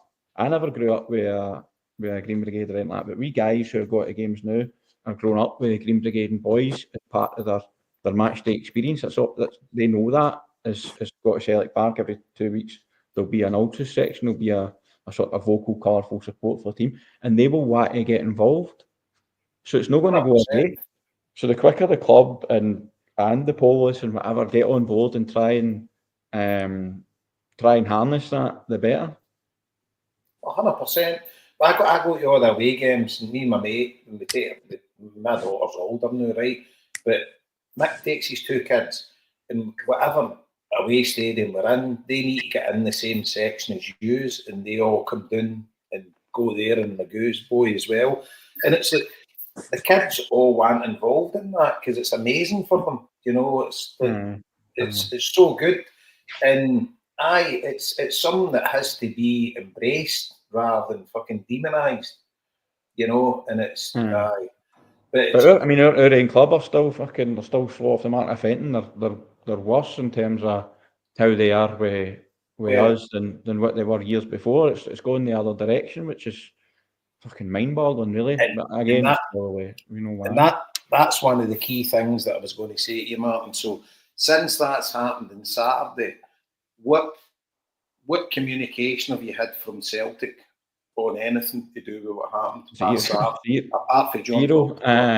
Zero. To be fair to JP, I'm sure everybody in here knows him. JP's friend of many people, friend of mine, great guy, good SLO. And he came along and stood with us. And then he phoned me that night. You could tell he was fucking angry, to be fair. I hope I'm not breaching his confidence here, but you could tell he was angry. Anyway, he said to me that he had spoke to Michael Nicholson after the game and told him exactly what he'd seen, which obviously wasn't favourable to the Polis. And then the club released a statement. I think it was the next night. It was a weakest piss statement, but to be fair, I was like, look, it's a holding statement. As long as we follow up on it, that's fine. And in that statement, they said that they'll be engaging with supporters to discuss what happened. And 2 weeks on, and they've done fuck all. They've not heard a word for them. The only person I spoke to is JP. So absolutely zero. They've not engaged with anybody as far as I'm aware. The CSA had asked for a meeting and they were told which would have included us, our representatives for us, and they were told, aye, we'll do that. CEO was in New York at the weekend, but we'll do that the following week. And they followed up on that, and it's just been kicked in the road. There's still no date planned, and we've not heard anything from them directly. So I'm not surprised, to be honest, but it's fucking disappointing all the same. Absolutely, especially the way you've described what happened a couple of weekends ago. And last weekend, I'm losing my mind. But no, 2 weekends ago, I'm losing my mind. But especially the way you've described how horrific it was for yourself and everybody else there in the club. Is it no communication with you guys at all? Well, they've had all the evidence. They've had all the evidence under the sun. They've had an employee who was there, gave them his version of events. So there's really no reason. But it's just way down the list of priorities, Jason. To be honest, I think that's my instinct that they don't really care that much. There'll be other more important things to them than that. Just fucking shite again, obviously. Rubbish, mate. But listen, Martin, thanks a million. So we've got who's still on? Liam, Marty, and that. You get any questions you want to ask Martin or whatever? Anything?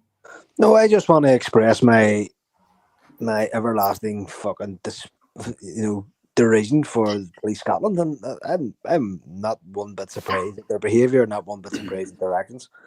And I just hope as many people as possible turn up outside the police station where myself and Scott McCorry have been residents of it for various days. But I just want to wish as well, boys. It's, as you said, it's not about the Green Brigade. It could have happened to anybody walking out that day. They could have got kettled in hell for 5 hours without toilet facilities. It's just absolutely disgusting. But in Scotland, I have to say, I was not surprised. Yeah, just to add to that, Marty. I mean, Martin, we've spoke on this programme many, many times about fucking ridiculous behaviour from the police. I don't know if you listen or not to us regularly or not, but we've been to many, many away games. Jason and I go to most games together. You know, Easter Road, many places, the police are deliberately antagonising people, crushing people when it's unnecessary, just trying to goad people into reactions, you know, all the time. And I'm actually amazed that there's been so few reactions to what they've done, you know, in all the ones I've witnessed myself. And you think in an age where there's more kids and women at football and stuff, that, you know, it's no better from their regard in terms of how they treat people. And we spoke about it multiple times on this show. And I don't know how old you are, Martin, but Jason and I are of a similar age and went to a lot of football in England in the late 80s, and fucking absolute warfield every single time, you know, in the stadium, around the stadium. It's just light years away from that in Scotland these days.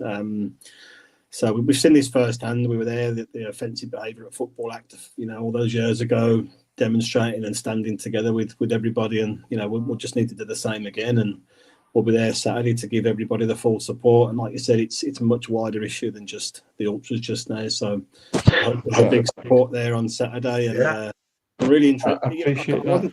I wasn't surprised that something happened at that game, because once obviously the kick-off in the town had happened at the cup final, and then the police getting empowered, you knew they were going to do something. But even by their standards, it took me by surprise, the scale and the audacity of what they actually that they've just tried to attempt there. And I really hope they're taken to the cleaners for it. I really do.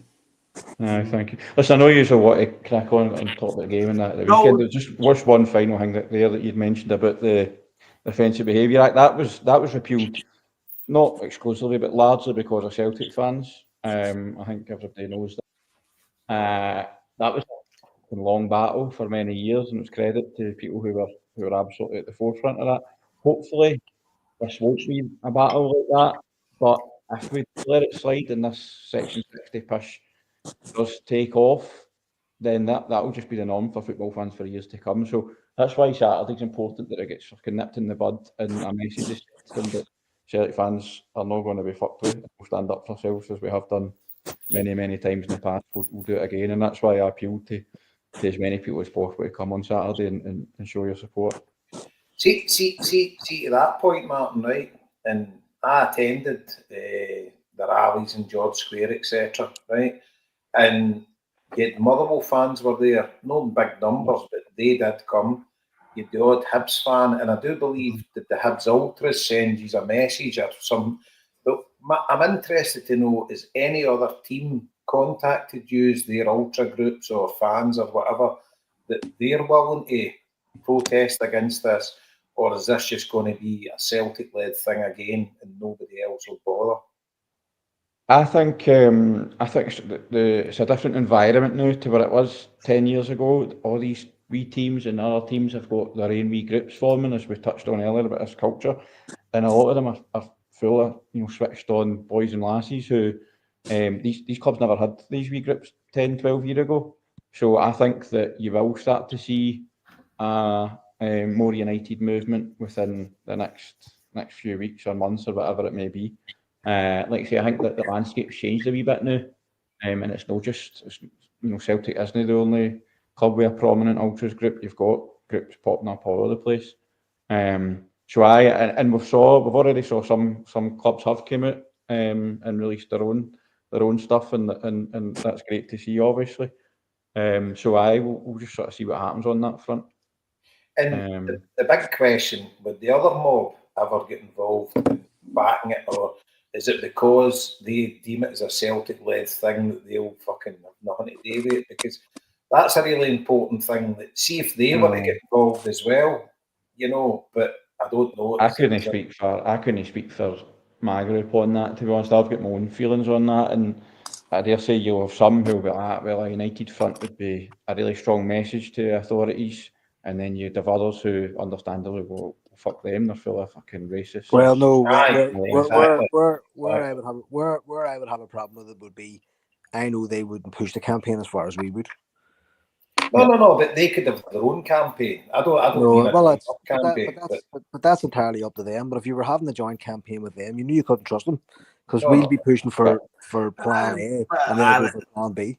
Now we're getting into fantasy politics. Yeah. I don't mean fucking walking hand in hand up the street with them. There's no dizzy cheering coming. Hold on, Joe. And I'm not saying you would, Jason, but what I'm saying is that our people would have an objective, and we would, like the Offensive Behaviour Act, we would have an objective to do something, to get rid of it, or to push this, or do that. And we know that they would settle for less, and they would take the legs just from under you before you would get to your goal. I do get where you're coming from there, Marty. It's in their DNA to fucking bend the knee. It's in our DNA to fucking. It's an under the bus culture, isn't it? Like exactly.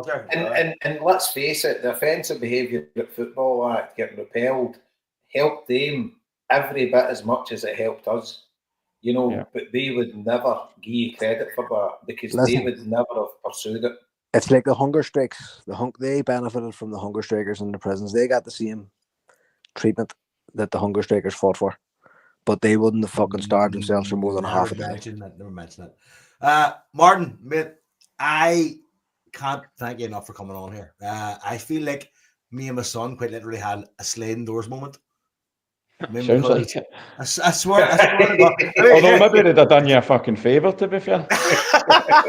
Do you know what though? Like, here, Liam, you know where I would be staying. Like, mate, I'd have been walking up that road. Like, you know what I mean? You do yourself, but that's right there. Like, wait, Joe. I've had my daughter, I've had Zoe there a few years back to walk down with him. When she was 9 or 10, so it could have been anyone. Easily. So it's like, and to hear you kind of lay it out, practically in the way it was, like in situ, is just it's terrifying, mate. To be honest with you, it's quite terrifying. Yeah, it was grim. Honestly, it was grim. But like I said, Saturday's the chance to make sure shit like that doesn't happen again. So it is, like, anybody that's listening or thinking about going, then please do make the effort. It's an extra 1 pint less than a boozer, and you'll be along.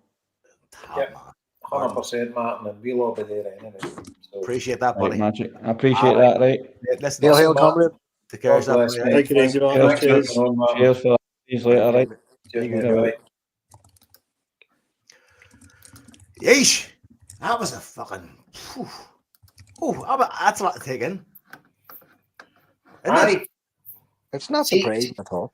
I know, but it's a lot to take in. You know, like I didn't like. I mean, again, like I said to Martin, like you're reading social media stuff, you're reading like your novel board, Celtic Minded, blah blah blah. You're gathering all this information, but it doesn't kind of level off with what you just heard from him.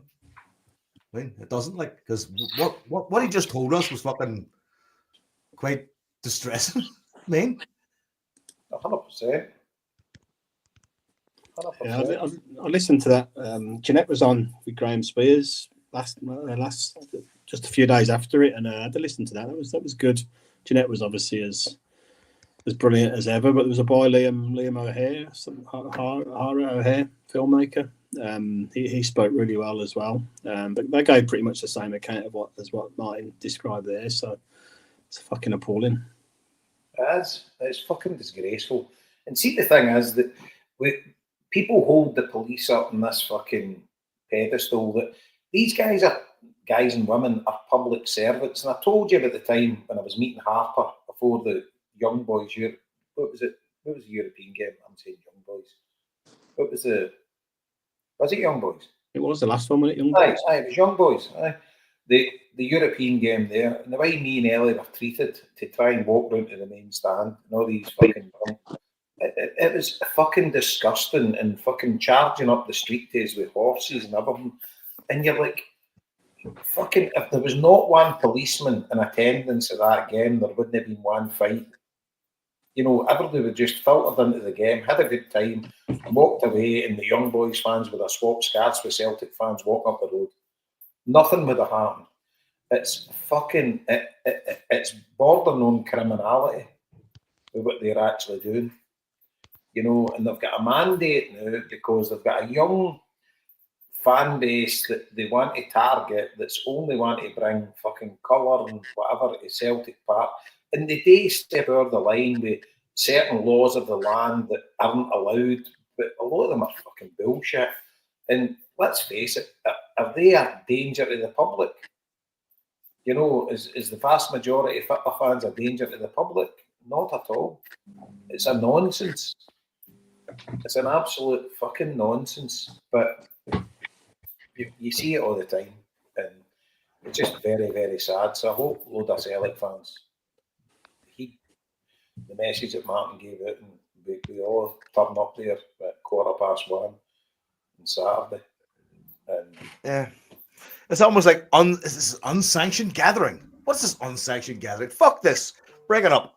You're like, fucking, I'm starting to feel like it's a bit of a fucking charged dick and fucking, I don't know, authoritarian fucking, the poorer you are, the more you do on your own, the more we will fucking hate you vibe coming down the lane in the world. And it's creating a fucking headache in the middle of the center of my head right now. I mean, it's depressing with the club being as spineless as ever as well, isn't it? well, as he said, it's a holding statement, but I wouldn't be holding my breath waiting for it there, and you know, and it's to be fuck all, man. He told me a funny one, and I was going to say it there, but it wasn't at the time because it was all quiet. But he says, I seen you, mate, when I walked by with the Basques, because obviously we had to jump off the bus because the bus wasn't moving. I thought, what the fuck? And I thought it was just a curtail going to the game. And then as we get further up by the whiskey factory and that, then you could see, and you're like, oh, fucking hell, amount of police vans. So the police had them all, and I'm like, it's a fucking disgrace. You're a fucking public servants. What the fuck are you doing? Oh, he's trying to go to the football and that. So he'd obviously seen me shouting. He says, cheers for the support. He says, but there was another guy, and he says the vast majority of people were doing the same to the police and whatever. And one guy shouted, fucking disgrace, it's a fucking joke. It's like, cheers for the support. And the guy's like, I'm fucking shouting at you, you shower of bastards. One Celtic supporter. But I know some older guys that fucking hate them, you know, and they're like, hey bastards, bringing our club down and all. I'm like, see you. So there's the odd one out there. I'm in group chats with someone, and I was having the same fucking argument the other day, and in fairness, they were very much in the minority. Aye. I mean, I get I get a load of the stuff that they do. People don't agree with, right? I get that, right? We have said it on here, Jason. Exactly, right? And I don't agree with some of the stuff they do, right? Correct. I've called them out as well. I'm not in the Green Brigade. I don't agree with a load of the stuff. Not a load of the stuff. I don't agree with some of the stuff they do, right? It's fine, but that's all right, you know. But fucking the Celtic supporters, they don't fucking hate them, and it's like, but some people actually hate them, and you're like, fucking, like, you know, it's just like, aye. Less said about it, the better. As I've said, there is no Celtic family. Well, it probably is, because fucking we've all got family members we fucking hate anyways. But it's just terrible, you know, terrible what actually happens, and the way the police operate, it's just awful. Because let's face it, there's crimes going on in Glasgow. Fucking I know, but right. if you can nothing. provoke a crime in front of you, if I can provoke a crime in front of me, it says we have to go and find one. You think, right? You think, see the Green Brigade, what they've brought to Celtic Park. You think of the tourism that's brought to Celtic Park because of what the lads have done and what the boys have done, the full ultra culture. You think about the money that's brought into the city of Glasgow over the course of the last 10, 15 years. Do you want to know what the main chat was among Celtic fans going back on the plane? What do you think it was? Wasn't the result? Because the Green Brigade weren't there. Where was the Green Brigade? Oh, the Green Brigade weren't there. Ah, fucking everybody's on their phone. Green Brigade weren't there. Green Brigade weren't there. That was the chat. Right? It's fucking. It's like I don't know. I mean, logic in my mind must be different to other people's minds, because I think an ultra culture like this here of football in Scotland evolves because Scotland is football crazy, like you've always said, Jason, right? But there's also young people need an outlet, a place to go and be young people to expand that energy. And they get that at Celtic Park, and they get that at ultra culture, right? When people go, or councils go, or governments go, why are they doing that? Right? Nobody ever thinks, well, what are we doing for them? What are we giving them? Can we fund this? Can we do something for this? Can we offer more to this? I mean, it's always the negative viewpoint. What are they doing? Why are they doing that? That's offensive. We don't want that. I fucking, you know, listen, young people, like, change is inevitable. One thing that's always inevitable is change, right? But cycles are always the same. Football culture will always cycle. There will always be that element of football culture. We're fucking mad into it, because it's a generational thing. It's an age thing as well. At a certain point in your life, you're into football, you want to do that fucking mad thing. We've all been there, right? It may be 5 years, maybe fucking a year, maybe 2 years. It could be like Jambos, it could be all your life. But I just think to demonize that and to criminalize that, it just takes so much away from society in general. Fuck the police. Straight from the underground. Young shooter got it bad because I'm up in the north. Yep, fuck them. Right, I have to go, but before I do, I want to fucking plug. So going from the bad to the best, I just want to remind everybody that the Kano Foundation 15th anniversary big fucking gig is on the Armadillo on Saturday the 26th of April. Armadillo! Get your tickets now, because the fucking bands are outstanding. There's a few Celtic legends are going to be coming along. They haven't said who, but we're all kind of hoping for our own special heroes. So I think there's a fair chance that could happen. So just everybody get on to the Kano Foundation's website, the Armadillo, SEC Armadillo's website, or click on their Facebook pages or their social media accounts or Instagram accounts, and get your fucking tickets bought, because there's going to be some need. Is it 19,000 kids now that got? The 19,000th child went through the turnstiles a couple of weeks ago, and the wee girl was from West Belfast, which is always fucking class. 19,000 kids. 19,000 children free in the football. Like, like how much is it? It's 25 quid or something to get in. So imagine 19,000 times 25. Fuck it, hell. It's a raw fortune. Do you know what I mean when you think about it that way? But such a brilliant charity, and it could be a class night. Just the best of the Celtic support. It's just like when you Absolutely. there is. I mean, see when we talk about there is a club like no other. When you talk about the Keno Foundation, that statement rings true more than ever. So if you hate the Scottish police as much as I do, go and buy your fucking tickets. Exactly. You know what? If you want to have a hand on Celtic supporters bringing kids through turnstiles, right? So you've seen the Green Brigade's Kettles. This is the fucking singing kettle. Bands everywhere. Class night out.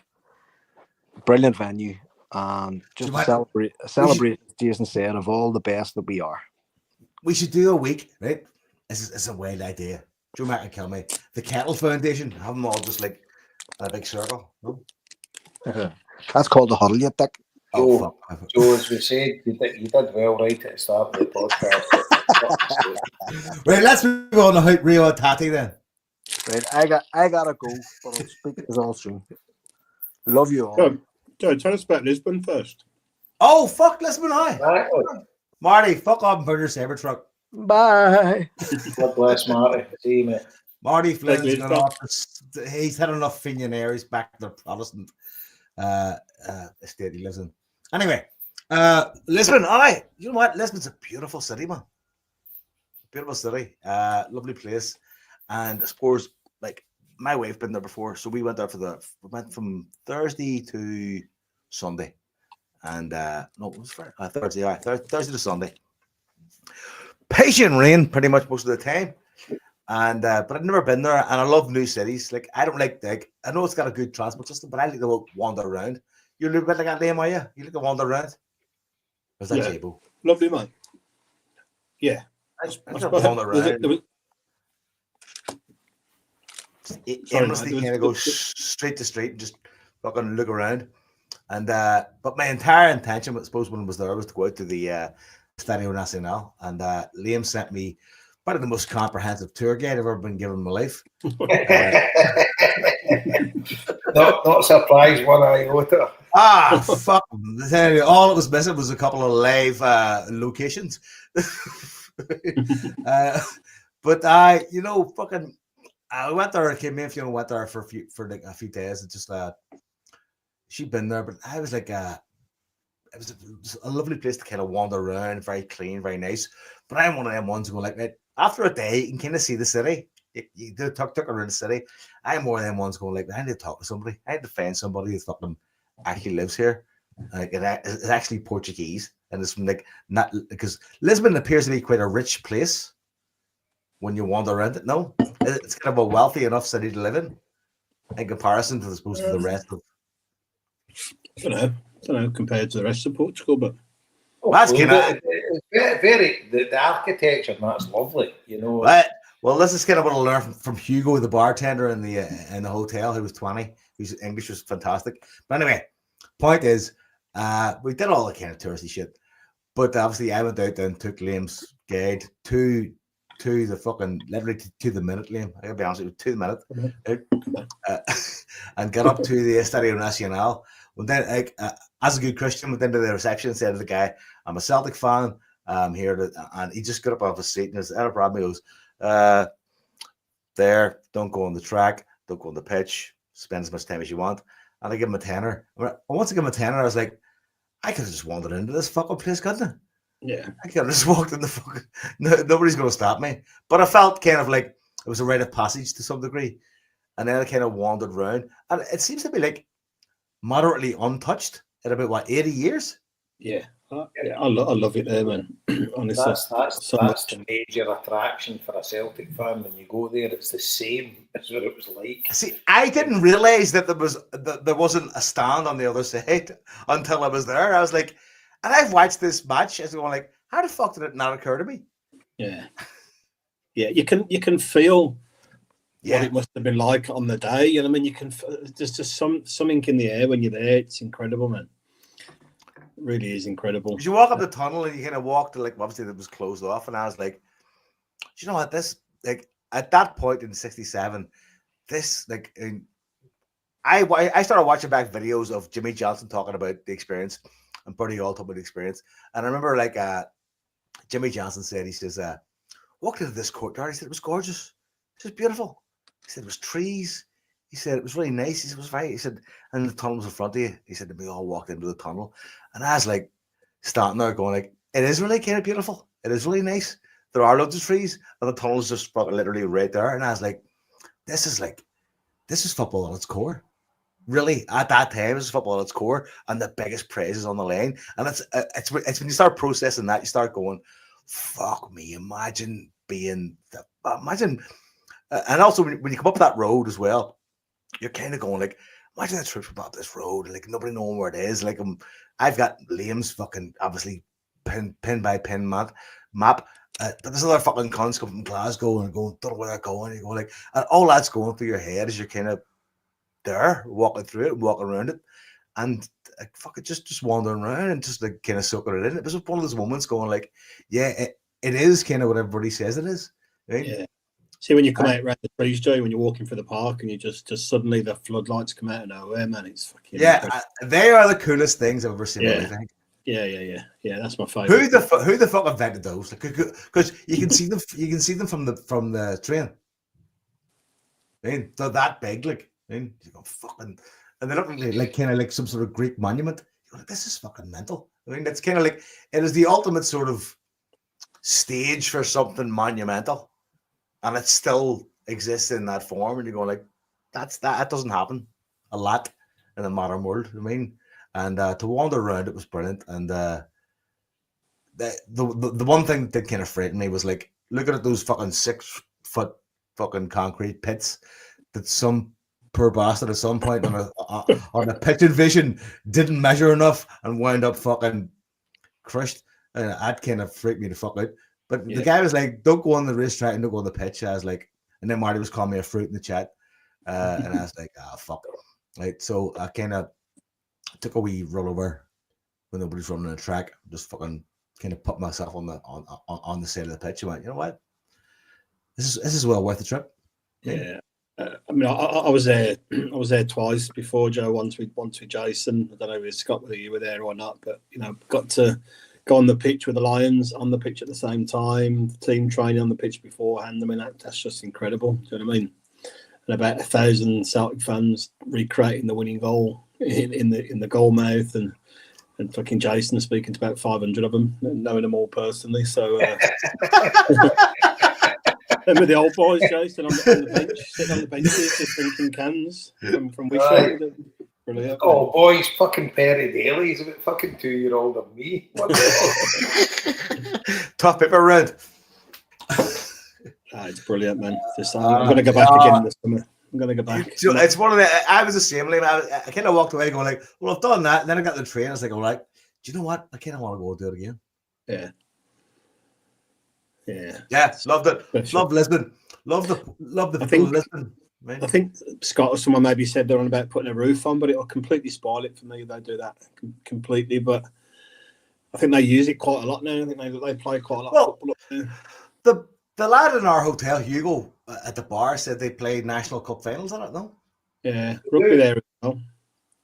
That's what he said, huh? He said still, yeah. He said no problem, yeah.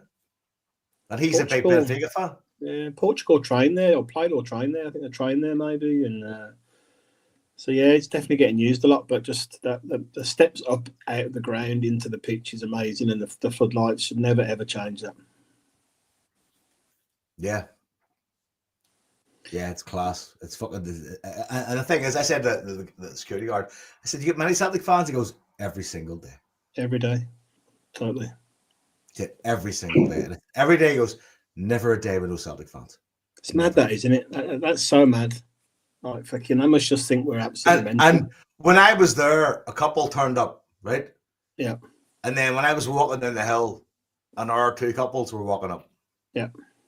And I was like, "Fucking like, does that ever happen anywhere else? Does that happen anywhere else?" Like he said every day, every single day. And he goes, "Not one." He goes, "Many." Yeah, I told you the one about the one in Talk Sport. I've said it on here before, but no Talk Sport. That World Football phone in. Some guy was talking, and he says about he was there reporting in the English team. They were training there for the Euros or whatever, and he was standing with Beckham and all that, and this guy come wandering in aimlessly onto the park and walked by, and the guy's like looking, whatever. So he says, I was interested to see what he was doing. The next thing the guys went down and knelt down and started kissing the turf and all that. The guy's like, you alright, mate? He's like, aye, no bother. He says, what are you here for? He says, well, I'm a Celtic fan. And he says, this is a pilgrimage I have to make. He's like, all right. He says, well, I've got David Beckham and that here. The boy's like, I'm not fucking interested. He says, all I'm here is to see the park. The guy just went up after he'd done all his stuff, took his photos and that, and just walked right off the park. Never even looked at any of the English players to get an autograph or anything like that. Just fucking strolled away. The guy's like, that's fucking bizarre. And he's like, that just shows you what that means to them. It's their Mecca. Yeah, definitely. And Joe, you talked about getting yourself around Lisbon. My pal Paul Flynn, JC Flynn, listens to the show all the time. Yep. He was there the same time as you, Joe, and I thought he might bump into you, but I saw him at work there the other day. And I was like, how'd you get on? He was like, went to the stadium from the airport, pissed. I said, what else did you do? And nothing really, just sat in the pub the whole time. So not much of a tourist, just enjoying himself in the pub. But there's so much to do in Lisbon, man. It's a great place. Great spot. You met Jota as well on the way home on the plane. Jota was on the same flight as him. Was he on the wing? On the wing, yeah. On the wing, so that's a good coverage, Joe. Have we lost him? I think we've lost him. Joe, you there? Scott's there. Scott, you there? Still here, bud? Still here. So what's our thoughts and aspirations for the fucking rest of the season? I don't know. I mean, Trouble, do you not think we're kind of... I mean, there you go. We're sitting here the new and we're saying about the treble. I don't ever want to dismiss people's heartfelt opinions about what's went on and stuff, because like I'm saying, we're sitting here the new, and because they were the last game, we're basically sitting fucking battering our heats, aren't we? We started off talking about the Huns, and then we've talked about the fucking coppers beating us up. And new, do you know what I mean? And even fucking it's a mad thing to think of when you see when Bayern Munich put us out. You think, when's the last time in Europe we've been put out of Europe? And generally everybody was like, good job. It's not happened in a long time. I mean, I felt people went all the score with Angie's fitba. To be honest, I was pretty disappointed how we performed last season, and I came through it, and I'm kind of looking at Bayern Munich, and I know what Bayern Munich can do, and I kind of went, right, aye, that seems a bit fair. I mean, a wee turn of luck, and we could have got ourselves maybe a round more by getting a team that kind of more suited us. But I mean, we're only a couple of months away and we'll be doing a fucking season review. And I dare say the season review will be very, very kind on this season. Yeah. In the cold light of day, And let's face it, Scott, see if we'd played the Monkey Tonks like 6 weeks ago and they'd done that to us, then we'd beat Hibs in the quarter-final. Exactly. Just the split.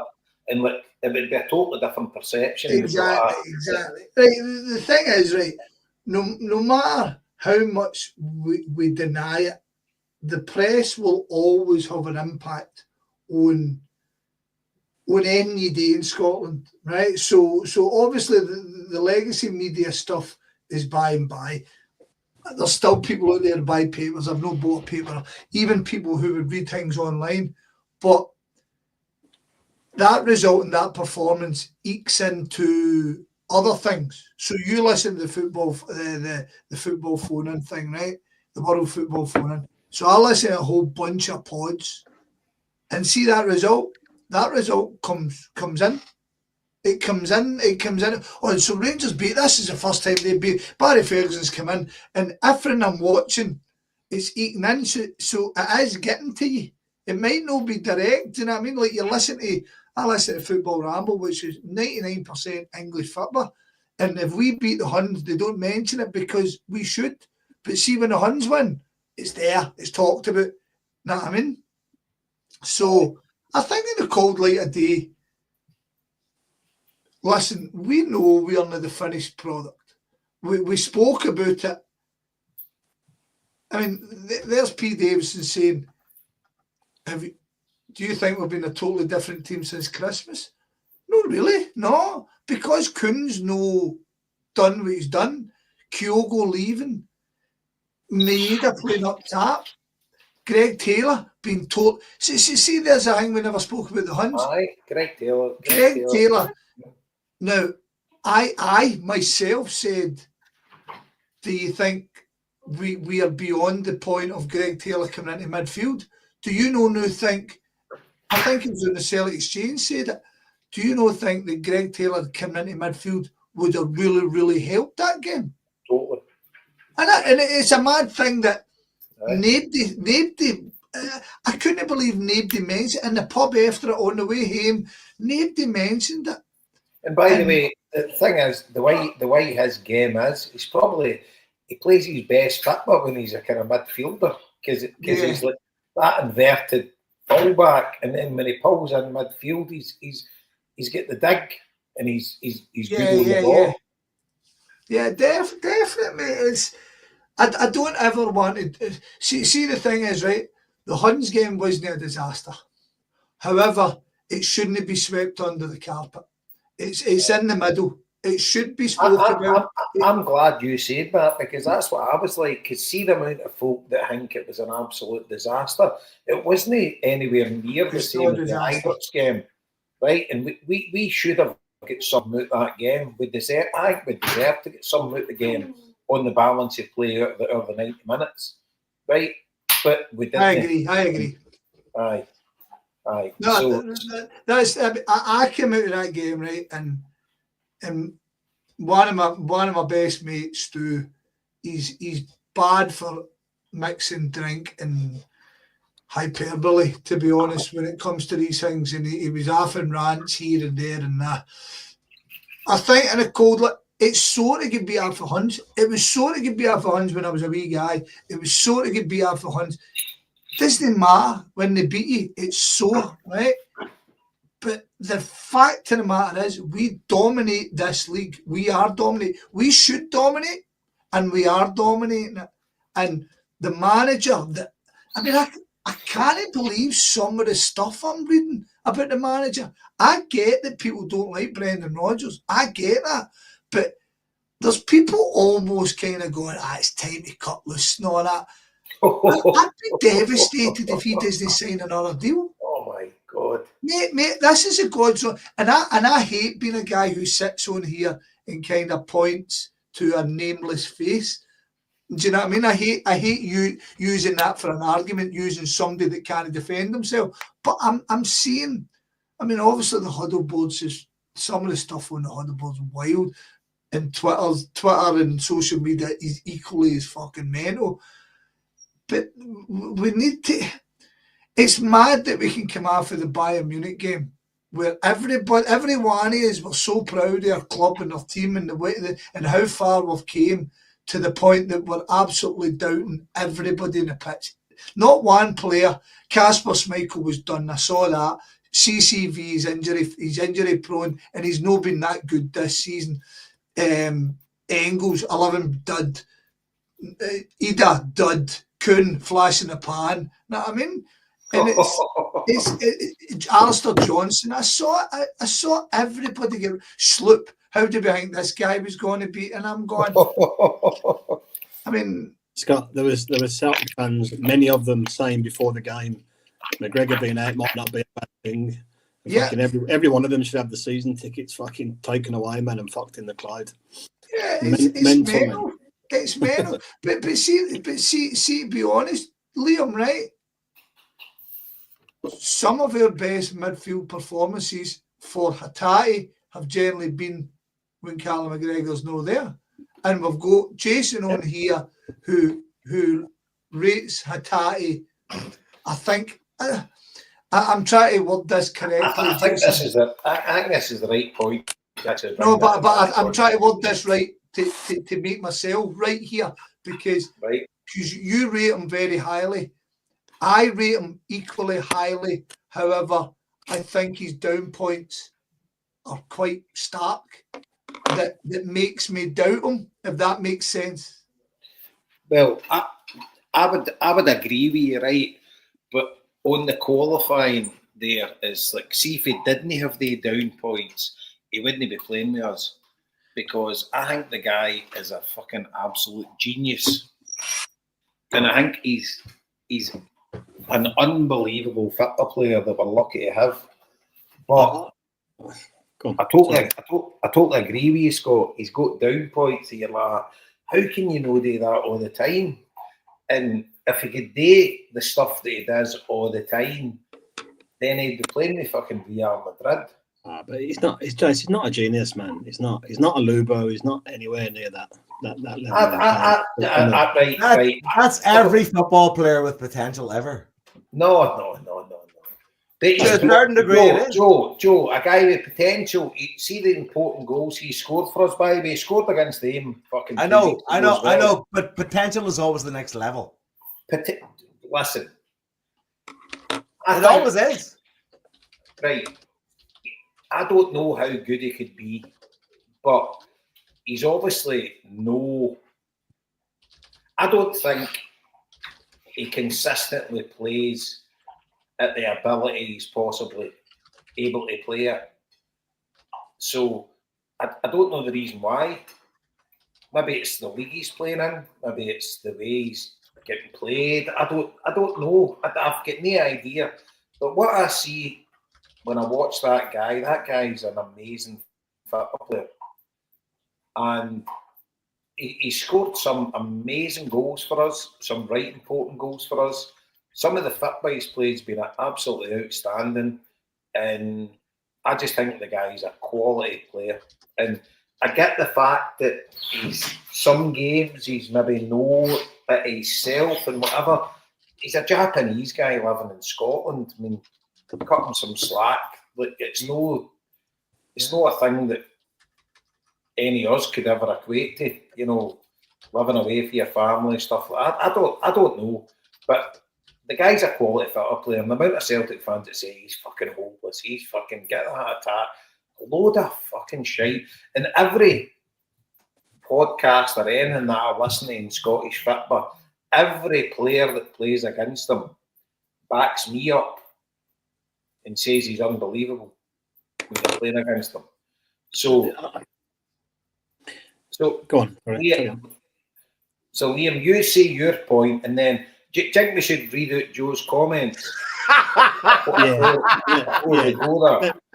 we'll find them. Someone find them while I just say my. I will happily put my hands up and go. That's good. So Liam, you're the man to find stuff. I still think even the assertion. I know what I said. Here, by the way. I know, but I think even the assertion that they played in the championship was mental. I know, yeah. That's, you know what? That's why you shouldn't text on the school run. What? Joe, see Birmingham were in the Premier League. I could kind of get you. But see, I think what happened. What happened in my head, right, Scott? This is my analysis, right? Is that I seen the text. I was like, wait a minute. We need to put some context in this because we're basically having a go ahead, out me. Let's go. Well, out you, big Gable. Can't say that stuff now, Scott. I'm scrolling back now trying. I'm old, I can. I'll tell you what happened, mate. Somebody told me Hatate, and I asked a question about Hatate, right? And it came on the back of the open goal where Halliday basically suggested that Engels was nowhere near our most important player, Hatate, right? And the fact that it's coming for a guy who played against Bath, I think leads to his experience having a bit. So, but I then asked the question to the group. I basically said, should Hatate be wanting the move that he allegedly, and I'm doing finger quotes here, allegedly wants and has been wanting, how much do we think we would get for him? How much and where? What level do we think he can realistically look to get to? So Liam, being Liam, kind of came away. He thought Spain would shoot him better, but Joe jumped in and says, "I'd say Birmingham level like Iwata. As for price, I'm not sure. Maybe 90-11 million." Right. So the price. Joe, tell us what you're thinking. The price wasn't bad though. Right, tell us what you're thinking. My thinking was, listen, I'm gonna fucking jump in here, 2 studs, and fuck them. And also, in my mind, I thought, who's the last Japanese guy we sold to somebody? And then went, I wanna. And then I assumed they were in championship. They were like, that's decent enough. And then, So what did we sell a water for? Undisclosed, I think. I thought 4 shekels. I'd say $1 million tops. So obviously, listen, football analysis and transfer analysis from my area is not trustworthy. So Joe, you're coaching kids now, is that right? I should stay coaching kids. Right. No. But you're coaching kids, and you're looking at a bit. We've used the word before, a bit of equilibrium, right? And you're actually comparing Iwata with Hatate. No, that's not what I said. Is that just because he's Japanese? Yeah, we got some casual racism going here, boys. Right. You know what? What I've got in my mind is a bus company. A bus company? Just Iwata Hatate Highland Tours. Let's go. I've took the dairy for that, right? And there's Japanese people flocking to the Highlands as we speak, right? But the bottom line is, you mentioned Iwata and Hatate in the same breath, right? I did. What did Iwata do for Celtic? It's not what he did. My problem was that I see the lows of Hatate. They make me very, very frightened, right? That's where it comes from, right? Like I said in the last podcast 3 weeks ago, what the fuck was it like, see the drop off in Hatate? It goes from genius to fucking nothing to a certain degree, right? But I see that in young kids too, right? And it's a potential confidence thing.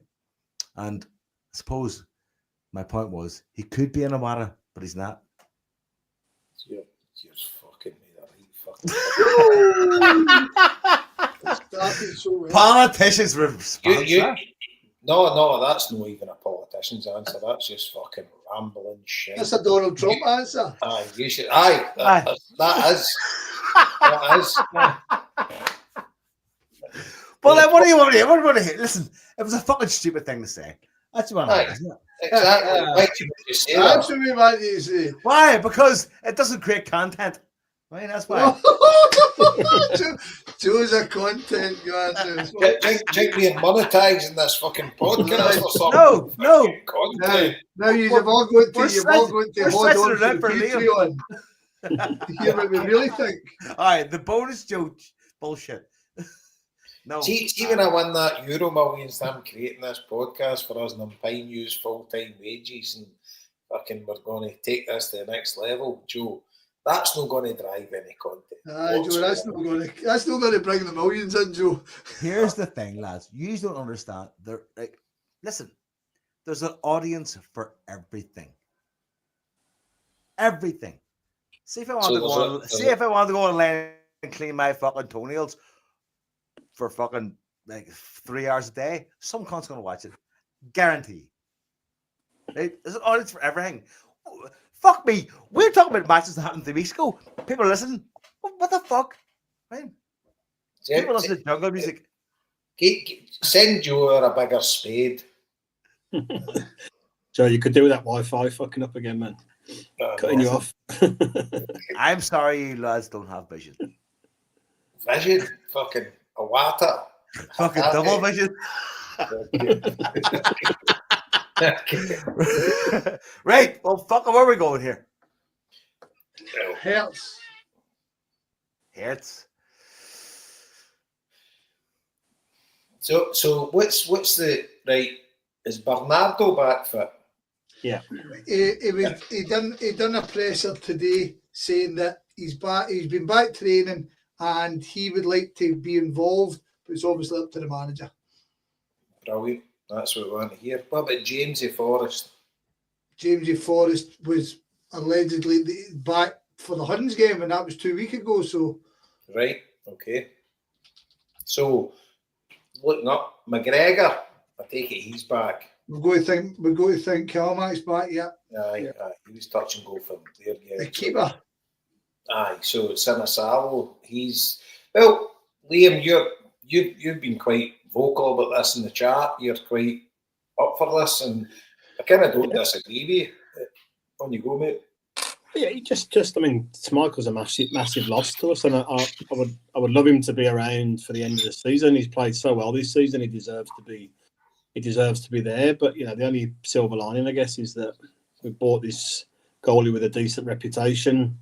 Seen him once in a game where he barely touched the ball, so I'm just quite interested and excited to see what he's all about. My pal, who not knew him directly, but knew some people whose boys at a goalie at West Brom seems to think he's a real deal. Like he's got a lot about him, so it'd be interesting. It's a really good opportunity for him, isn't it? It's 8 or 10 games or whatever we've got left. Some games at Hampden, games to win the league, a derby game still. So it'd be it's a really good. Yeah, I just think it's a really good opportunity for him. So I'm interested. You have to imagine he's going to be playing this week up with St Johnstone and maybe Kilmarnock. The way the Danish manager was speaking. So I mean, he's not going out for the season. I thought that was the. They didn't say Scott. He was going to be lucky. I thought the Danish manager said he'd be lucky to make the Scotland friend. The Scotland. September. is that what he said? Right, sorry, Yeah, I thought he said in a couple of weeks. No, September. Ah, right, okay. So he's out for the season? Aye. That's the chat. Yeah. Well, there you go. So, aye, come in and fucking take the jersey, retire him.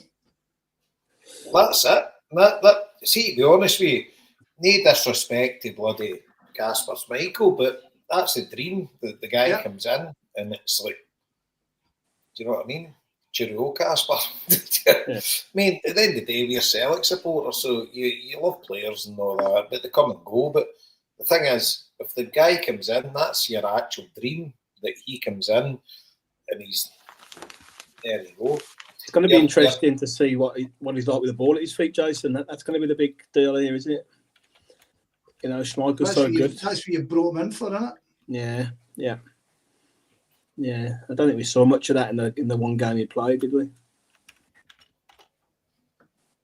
He didn't really touch the ball much. So it's going to be really interesting to see what he's about. I've not seen this thing that Schmeichel. I don't know. Right, okay. I don't know either. I heard one sort of news thing that's what they said, but I've no idea, Scott, to be honest with you. No, I saw a load of quotes put to him, and the guy says, he's definitely not going to make this weekend, but he's we're talking maybe a couple of weeks. But that was his. That's what the manager says. Do you know what I mean? So like I've got to hear, right. So this is what the manager says. 2 seconds ago. So the quote, the status is that Casper is injured, and right now we are doing the in-depth studies which should provide an indication of whether we're talking about a shorter, medium or long injury. I don't think there is any doubt he will not play this weekend. He's recovered quickly from injuries before. I know he's keen on that in this case too, but he's injured and will be for the foreseeable future. Seems. When was that, Scott? Well, this quote, well, that quote was for the weekend there, but this. All right. This is from an article for the day. All right. Well, that what cancel everything I've said then, because the thing I read was last week. No, I mean that is I dare say that quote is for last week, but I'm not seeing anywhere else where it suggests he's Right. But I'd I'm here to do. I'd read Yeah. somewhere he fucking damaged somebody's shoulder. But the point stands. The new guy's coming in, and the hope is he's a new Buffon, and he comes in and takes the jersey and retires everybody. Do you know what I mean? That's the hope. I'd say Trusty will be back in as well. I think he's out for the season. Is it Scales? I mean, but Liam says it earlier on. Is Norowski going to be given the opportunity to build on that? Because he done the same with Lagerbielke, and then Lagerbielke come in and scored a goal, and then boom, back away in the reserves, big man. You know what I mean? You've done your job for the day. I know. See the thing with Lagerbielke, but him as well, but Rocky. But it's what could have been. You think to yourself, you don't really see these guys much, and they come in and obviously we don't see them in training all the time and whatever. But and Navrocky's been bad with injuries, right? So yeah. But to me, he looks a good player. He does, but it's just. But again, it's based on very little in it. I mean, like, to come back to your Raphael Scheidt thing was.